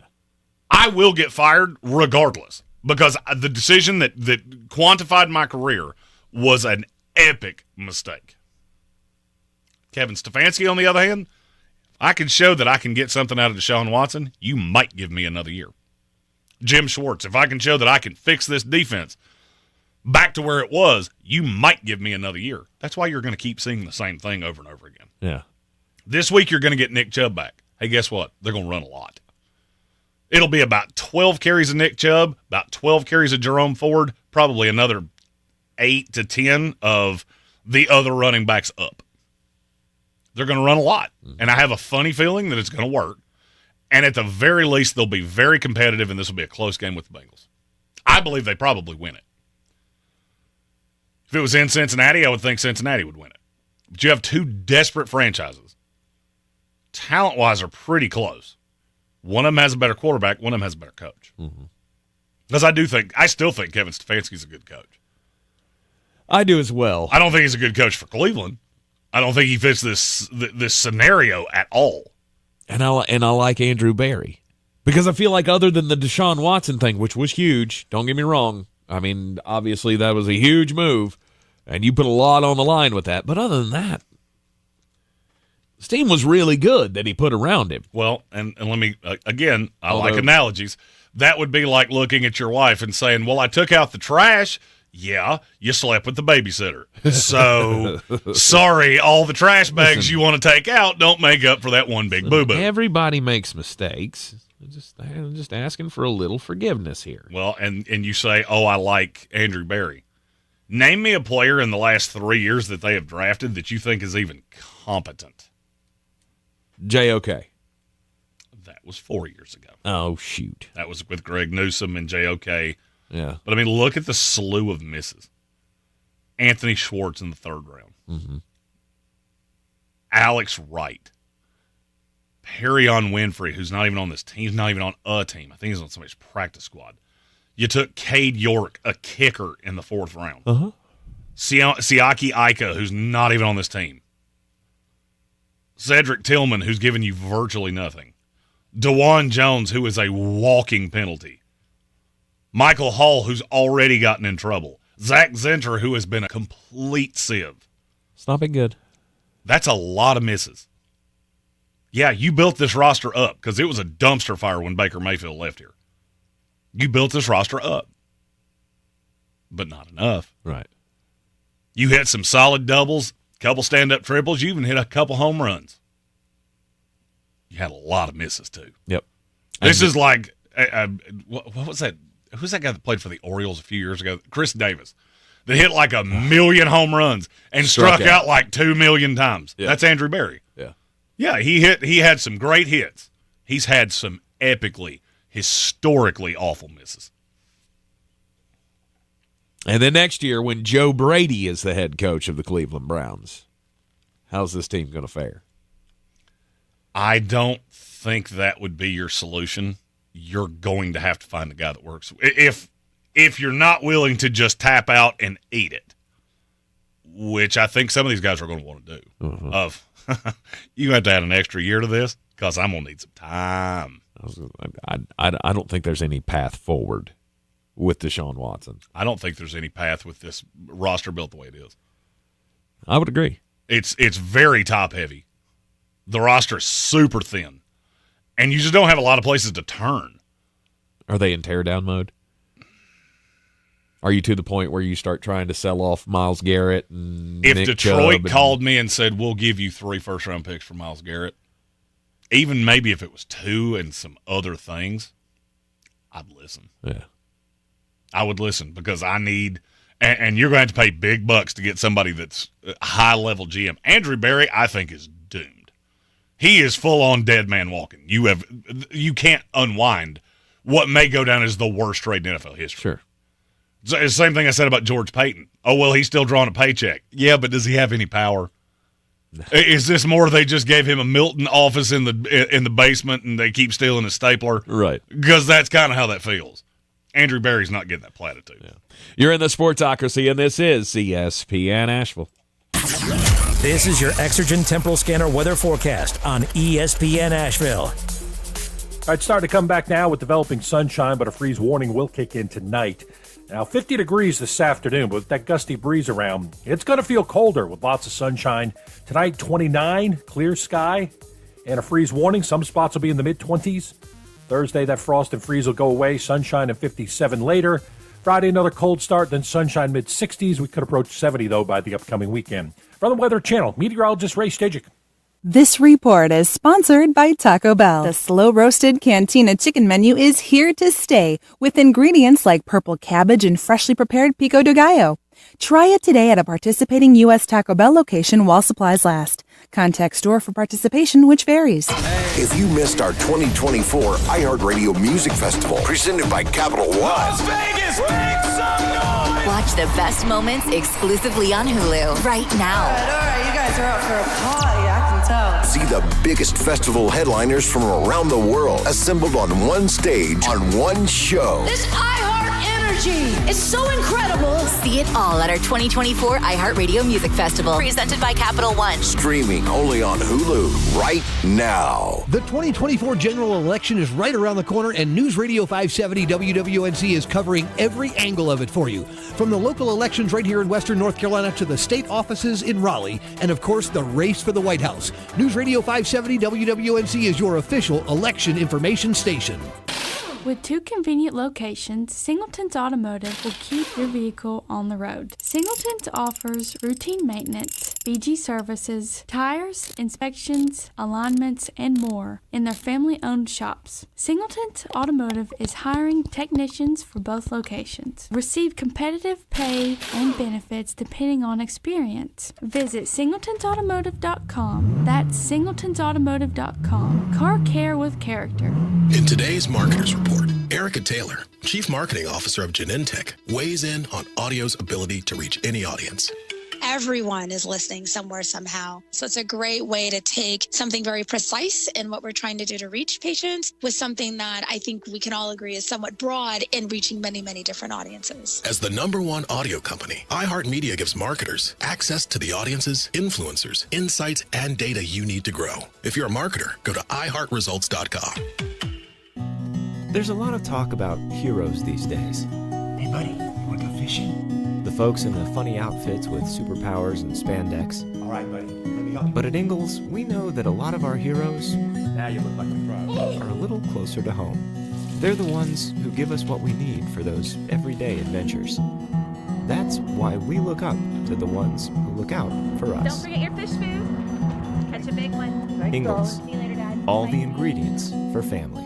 If you're looking to buy, sell, or invest in real estate in the mountains, you need to call the agents at Clarissa Sells WNC, brokered by eXp Realty. Check us out online at clarissasellswnc.com. And did I mention that Clarissa Sells WNC loves teachers? We love teachers so much, we're giving back 25% of our commission at closing. For more information, contact us today at 828-774-6343 or clarissasellswnc@gmail.com. Hi, I'm Smokey Bear, and I made an assistant to help you prevent wildfires. Dude, I've got this. I've been camping since I was 5 years old. But I am a camping influencer. You know what? I'll bet you $5. Assistant Smokey, what is the best way to put out a campfire? To put out a campfire, drown with water, stir, drown again, Then make sure the fire is out cold by feeling with the back of your hand. Wait, really? I'll take the $5. Learn more at SmokeyBear.com. Brought to you by the U.S. Forest Service, your state forester, and the Ad Council.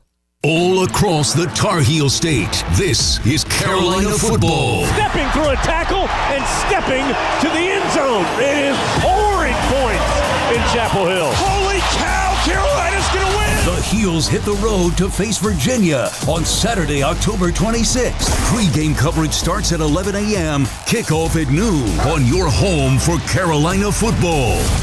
Asheville's home for the Tar Heel. ESPN Asheville.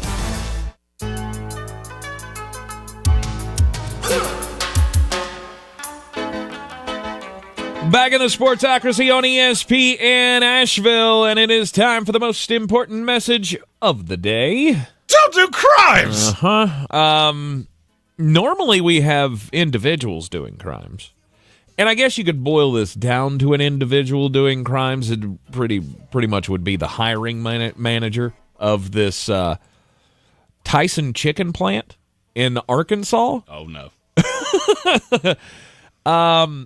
Department of Labor investigating child labor claims at the Tyson Foods plant. This is in Greene Forest, Arkansas. And the story tells how this investigation is ongoing because, well, I'll just read this for you here.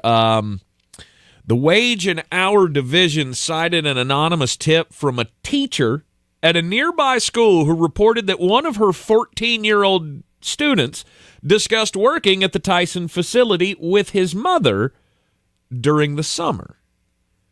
It goes on to say that in the complaint, she said that she was a mother of middle schoolers and overheard children between 11 and 13 years old discussing their employment at the Greene Forest plant on the night shift, which runs between 11 p.m. and 7 to 8 a.m. How old were they? 11 to 13 years old. Good Lord. Working the night shift at the Tyson plant in Greene Forest. The children were allegedly heard talking about not knowing how to get money from their paycheck out of the ATM. Oh, wait. Because in order for you to, you'd have to have a bank account to put a routing number on your check, right, for direct Where deposit. did you say this was? In Arkansas. I would have bet anything you wanted, because I didn't hear where you said this was from. I would have bet this was another state, and I would have bet my paycheck on it. Which one? I bet it rhymes with Utah. It rhymes with Utah. Seeing as how there is no Blue-Taw, I'm going to guess you're talking about Utah. That's one I would have bet. Yeah, multiple individuals whose appearance and body language indicated were potentially minor employees below the age of 16 were apparent to the investigators that showed up on site in July and conducted several observations both inside and outside of the locations, the workers coming and going, saying that it was clear that there were minors, not M-I-N-E-E-R-S, but M-I-N-O-R-S, working at the Tyson plant. Not hi-ho, off to work I go, but no. Best summer ever! Minors. No. Hey, I had a job at 11 years old, and I turned out just fine. Wow. Shocked you didn't have another question there. My story is from Evergreen, Colorado. I had a whole joke lined up and everything. You just screwed it all up. Yep. My story is from Evergreen, Colorado. A mohawked individual who looks like he may or may not cry more than his girlfriend was late for work. Uh-huh. You know anything about Evergreen, Colorado? No. Smoke a lot of crimes there, I bet. For sure. Yeah, their favorite state, high. Man was late for work, got out of his car, he's walking down the sidewalk to get to his employer. We cannot see the employer in the video, but the man has a mohawk and a cup of Starbucks coffee in his hand. as he's walking down the sidewalk, and there's a commuter street on the inside, which that's going to play a role here in just a minute. Okay. He's walking down the street, and he comes upon something that he did not expect. There was an elk standing on the sidewalk, and he could not get by. Okay. What do you think he did? Threw rocks at it. And you were correct, it threw. But the coffee. There it is. He threw the coffee He at threw it. his Starbucks coffee at the elk, which just served to really perturb the very large animal. And, selfishly in this story, as I was reading it, I was going, man, I hope at some point in this story we have the words antler and keister in the same sentence. You never do. But some looky-loos decided to record it and have turned it into a now viral video. Okay. One thing you don't want to be, he also yelled falafel off at the people that recorded it and the elk. He told the elk to sexual relations off. Yes. What do you think that did? You think that elk went, oh. He did. That mean he did. He hung his head down and went, okay, maybe next time, and Royce walked away. In his head, I bet he was thinking, well, if I'm gonna, it's gonna be with you. So be careful what you wish for, Colin. Yeah, you better watch out there, bub. I'm gonna spoon your guts out with one of these antlers. Yeah, listen, Skylar, you're about to learn what a cuddle actually is with a 2-ton caribou on your business.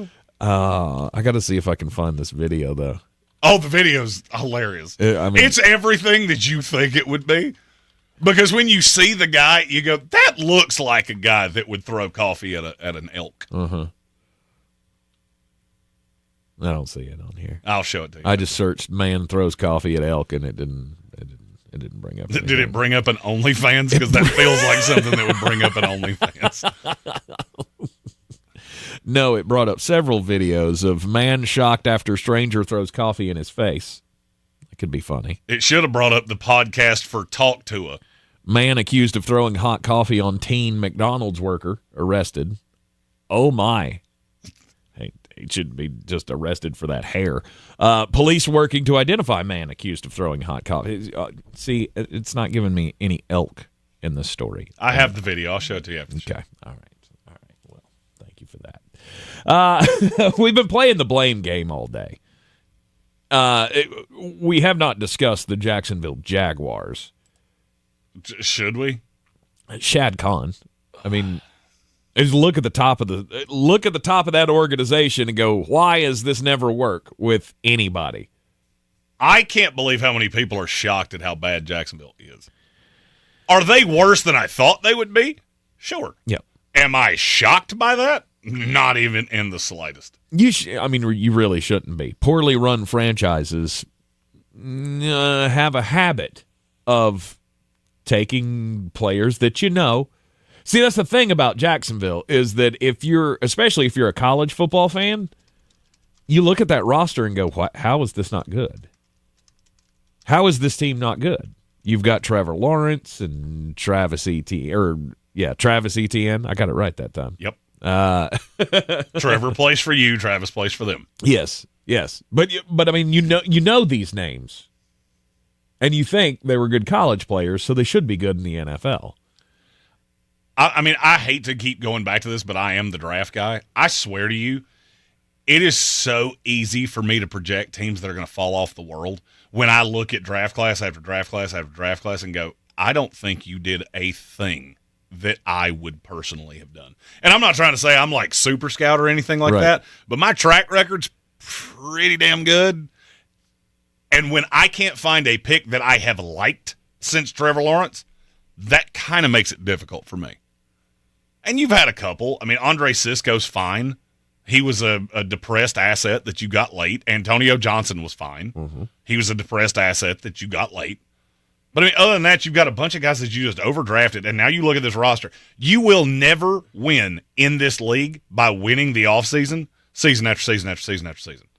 When you spend the most money and you sign all these free agents, you're never going to win that way. But it's also look where they invested their money. Right, I remember us laughing about all of the money they spent in the year that they brought in Christian Kirk. Because wasn't that the same year that they brought in Evan Ingram, too? Yes, and Evan Ingram's actually been fine. And he has been fine. But it was Evan Ingram and Christian Kirk and Brandon Scherf, I think, was part of that acquisition period. It was just a lot of throwing darts at boards. Jacksonville is proof positive, and I think Trent Baalke has fallen into this in both of his stops. Evaluating talent is really not that hard. All right, and I've been asked this before. I seem to hit at a higher rate than the average draft nerd or scout or team or whatever the case may be. Yeah, because I'm not building a roster. I can tell you player X is good. And you have certain guys that I don't care where they go. They're going to hit because they're that talented. Amon-Ra St. Brown goes into that. Right. He'd play for 32 teams in the league. He'd be as good as he is right now. He might not be a top 5 wide receiver in the league, but he was always going to be a top 15 to 20 guy. You get to a certain point where you paint yourself into corners. And let me explain to you what I mean by that. Jacksonville has had a historically bad habit of painting themselves into a corner where they have a position that they have to draft. Let me give you an example of that. This year you took Brian Thomas. I love Brian Thomas Jr. I think he's a very good player, and he may end up being as good as every receiver in this class not named Marvin Harrison Jr. and Malik Neighbors. He and Rome Odunze their careers could look very similar. But then look beyond that. You had nothing at defensive tackle, so you had to reach for Mason Smith. Not a good call. Mm-hmm. You struggled in the secondary, so you had to reach for Jarrian Jones. Because you have a hole there. You couldn't spend your dollars on a corner because you had missed on Darius Williams. You had missed on, Tyson Campbell's been on and off the field for what feels like 10 years, but it's only been 2 or 3. So you have these holes on the roster, and you have to take a guy. Well, Jarrian Jones is the only corner I have left that I really like. Well, you should take him in the 5th, but you had to take him in the 3rd. And that's what teams do.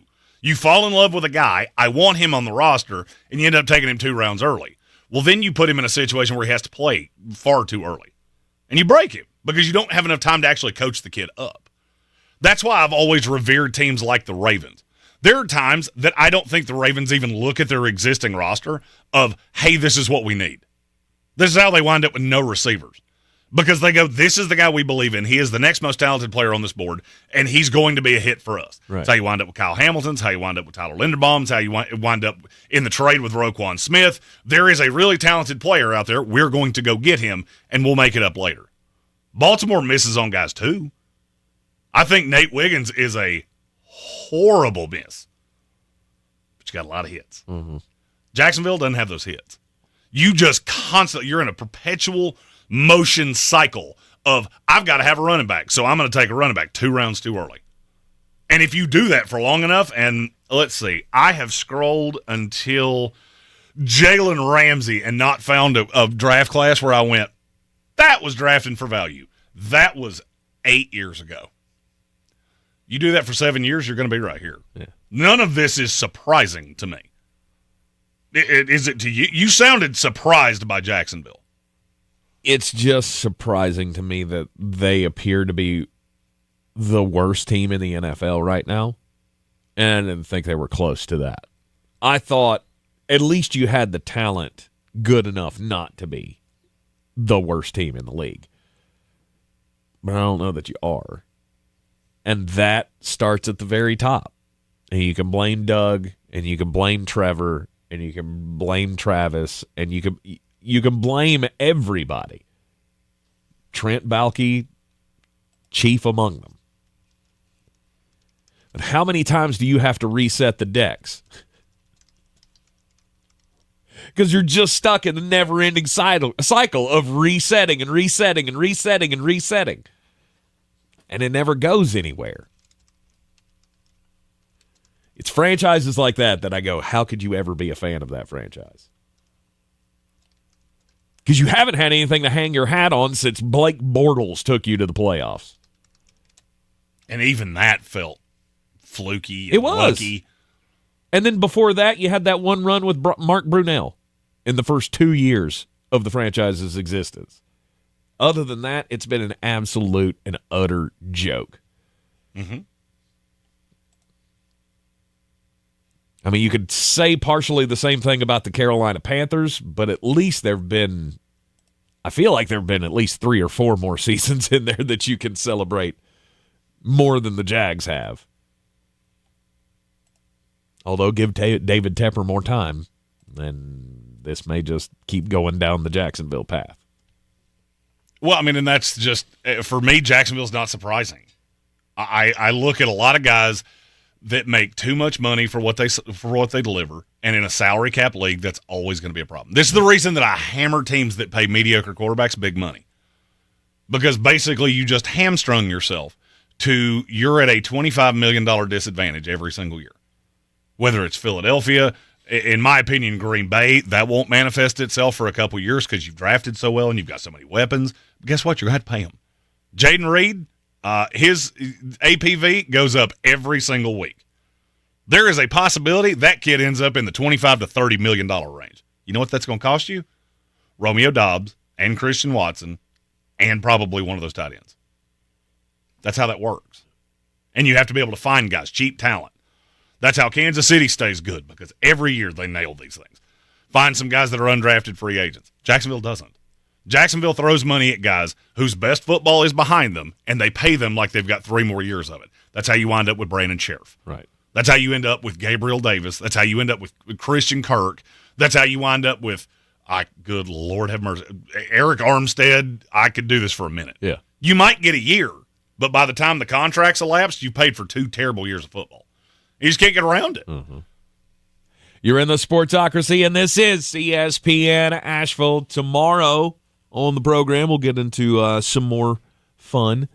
Also, it'll be one day closer to the resumption of the Living the Dream Tour. We'll be going to Tennessee, Alabama this weekend on the Living the Dream Tour with Ingalls Market, Sparks Ford of Hendersonville, Dale's Pale Ale, and Clarissa Sells, WNC.com. The idiots are back on the road. It's going to feel pretty good. We'll be back here tomorrow at noon on ESPN Asheville. To reach new customers for your business? Wherever they are. And that's exactly where you can be with iHeartMedia. We talk to our listeners everywhere, from the car to the gym to the kitchen. Your next customer is listening. And not only can we get your message to your audience, we can also show you how it's working in real time. That goes for broad brand messaging and targeted hyperlocal influencer campaigns alike. Start growing your business today. Dial pound 250 and say great results. That's pound 250, say great results.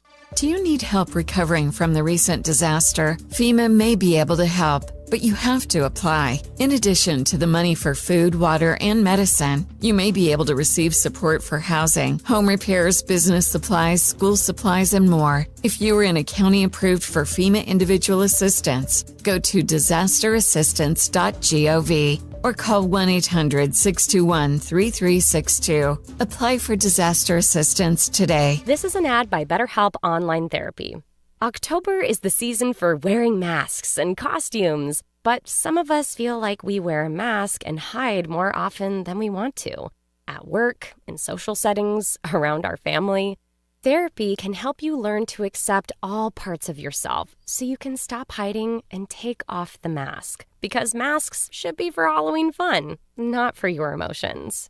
Therapy is a great tool for facing your fears and finding ways to overcome them. If you're thinking of starting therapy but you're afraid of what you might uncover, give BetterHelp a try. It's entirely online, designed to be convenient, flexible, and suited to your schedule. Just fill out a brief questionnaire to get matched with a licensed therapist and switch therapists at any time for no additional charge. Take off the mask with BetterHelp. Visit BetterHelp.com/takecare today to get 10% off your first month. That's BetterHelp, HELP.com/takecare. In 1944, Dodson Pest Control was founded with the goal of providing a full range of services to area families. The same goal still guides the company today, 80 years later. Hello, this is Bonnie Dodson. My father, along with his brother, founded our company, and they offered a full range of services to area families. No matter what type of pest, Dad always wanted to help. We continue that level of commitment today. Dodson Pest Control, 80 years of experience. Visit DodsonBROS.com. Going to big box retailers for batteries? Flag on the play. Locally owned Rainy Battery has the lowest prices on all your battery needs. Don't fumble when you can find everything from watch batteries to batteries for cars, RVs, trucks, golf carts, and more at Rainy Battery. Get brands you know and trust like AC Delco, Motorcraft for the lowest prices, plus custom battery cables made in-house. Go to RainyBattery.com or stop in today for a quote. That's RainyBattery.com. Do better, be better every day. That's the Parks Promise. Our mission, to improve lives with every interaction. This is JW, General Manager at Parks Ford Hendersonville. Experience the Parks Promise today at parksfordhendersonville.com. That's parksfordhendersonville.com. This is your Exergen Temporal Scanner weather forecast on ESPN Asheville. All right, starting to come back now with developing sunshine, but a freeze warning will kick in tonight. Now, 50 degrees this afternoon, but with that gusty breeze around, it's going to feel colder with lots of sunshine. Tonight, 29, clear sky, and a freeze warning. Some spots will be in the mid-20s. Thursday, that frost and freeze will go away. Sunshine and 57 later. Friday, another cold start, then sunshine mid-60s. We could approach 70, though, by the upcoming weekend. From the Weather Channel, meteorologist Ray Stajic. This report is sponsored by Indeed.com. Need to hire? You need Indeed. Their all-in-one platform helps you attract, interview, and hire candidates all from one place. And Indeed's interview tool lets you schedule and conduct virtual interviews right from their website. Visit Indeed.com/credit. Dan Scott here, inviting you to check out my new show every Sunday, 8 to 9 a.m. here on ESPN Asheville, where we bring sports and faith together. The Dan Scott Show, 8 a.m. Sundays on ESPN Asheville. Did you know that almost 7 out of 10 students feel unsafe at school because of their sexual orientation, gender identity, and/or gender expression? It's never been more important to show up for LGBTQ youth and join millions of people around the world by taking a stand against bullying for Spirit Day. Join GLAAD and show your support for LGBTQ young people by going purple on October 17th for Spirit Day. Learn more at glad.org/Spirit Day. That's glad.org/Spirit Day. From the Ingalls Studios, this is ESPN Asheville, WPEK, W225CJ Fairview, WMXF Waynesville, and iHeart Radio Station.